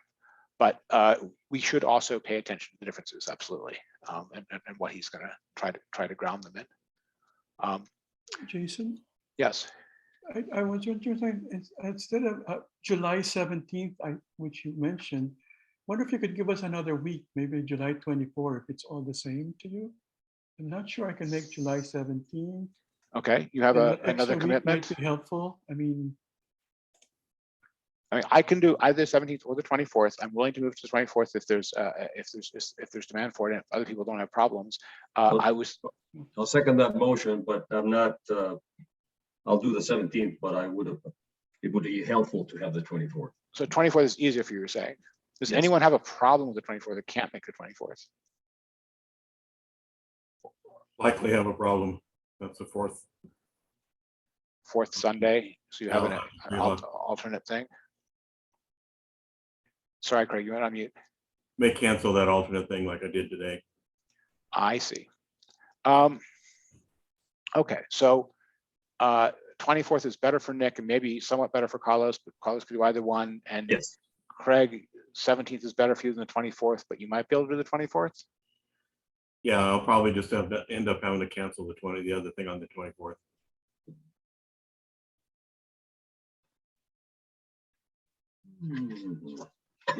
I mean, I would call that toss up in terms of the pull and push from the audience. But Nick, if you really can't make the 17th, I'd love to make it possible for you to be here. So You have a coin you can toss?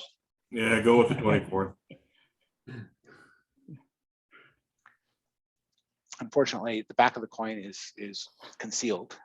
So I see. the front of the coin stands on one side, and the back of the coin remains concealed behind it, and it's hidden by the front of the coin. So I can't. And it could land on its head. Go ahead and go with the 24th. Okay, the 24th it is. We will. Thank you, Craig. thanks. Yes, we will convene on the 24th, and we're reading the remainder of the first part, the idea of the good and unhiddenness, which is the stuff we were just talking about, and the question concerning the essence of untruth, which may be the place where we get this fundamental criticism. All of that is also going to set up why he thinks that the going off to Plato's Theaetetus is the place to answer this question. But as soon as he's brought up why he wants to go off to the Theaetetus, we're going to sort of take him up on it. He even says that we're going to disregard the essence of the dialogue and the nature of the dialogue. We're just going to jump right into the dialogue, right at the only place that matters, where this is the subject under discussion, and then we're just going to say, nope, we're going to read the whole thing.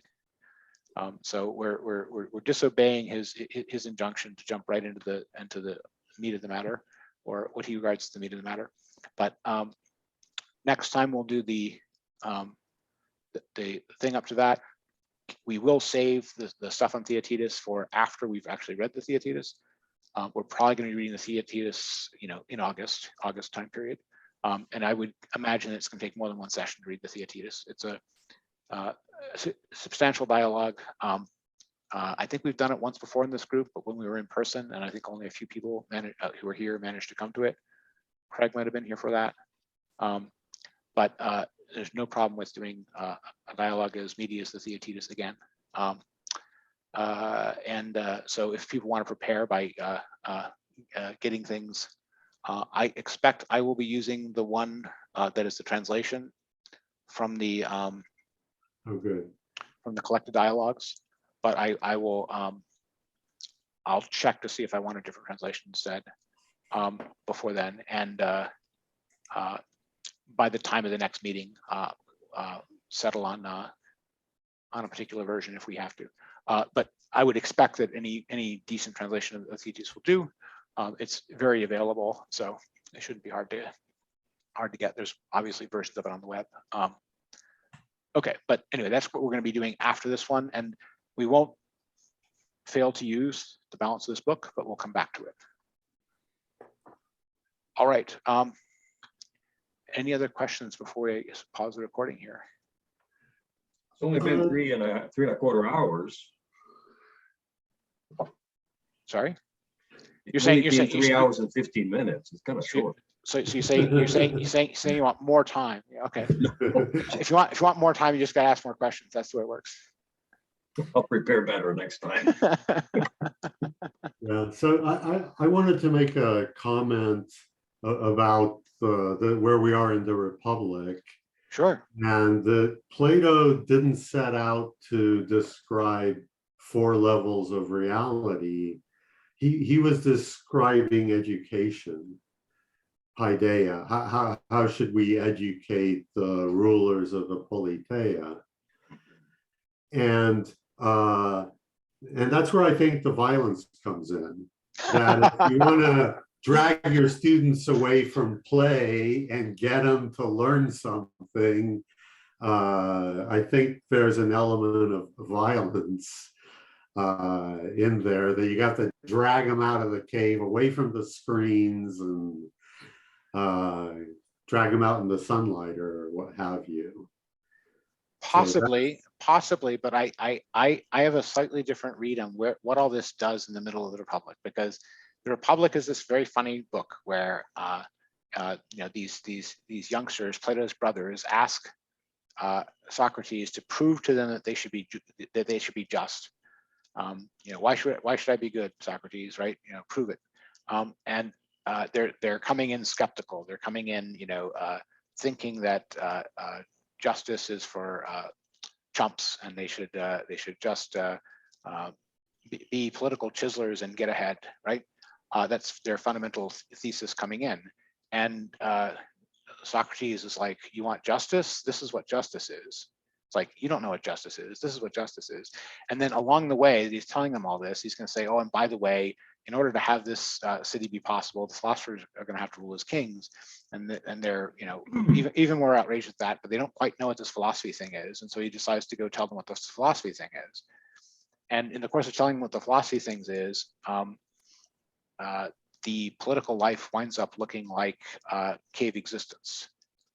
And Glaucon is, made to see that the life he was longing for before is like the prisoner fashioned to his head looking at the shadows on the wall and competing for regard with other people who are talking about the shadows and so forth down in the cave.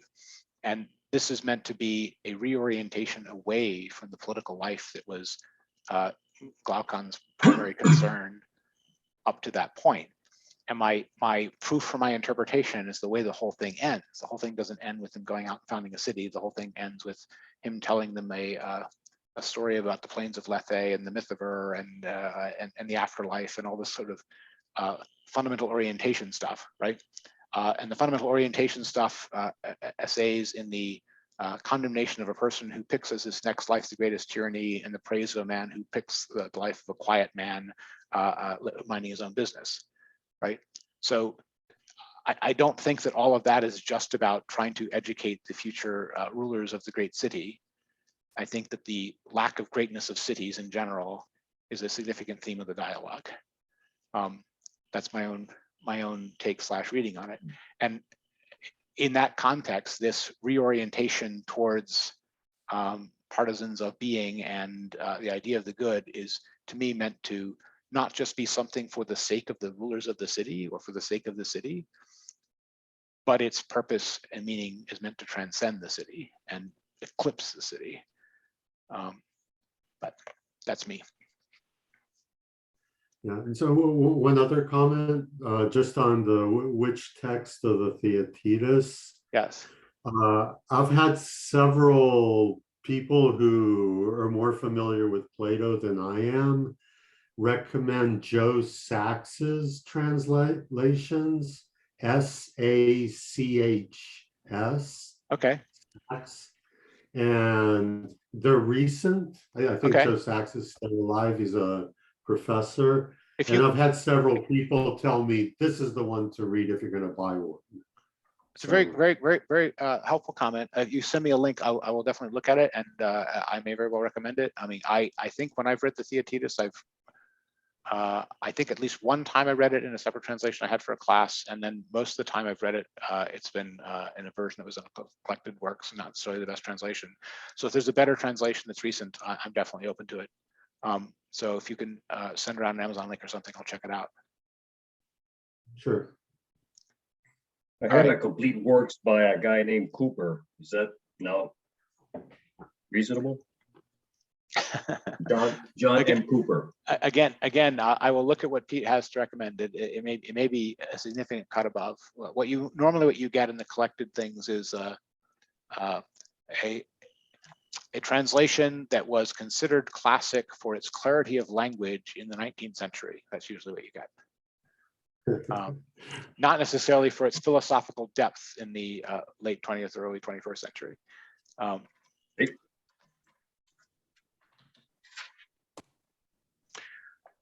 All right, this is all great stuff. I'm going to pause, and we'll welcome you guys next time, 4 weeks from now, I guess. All right, thanks everyone. Thank you.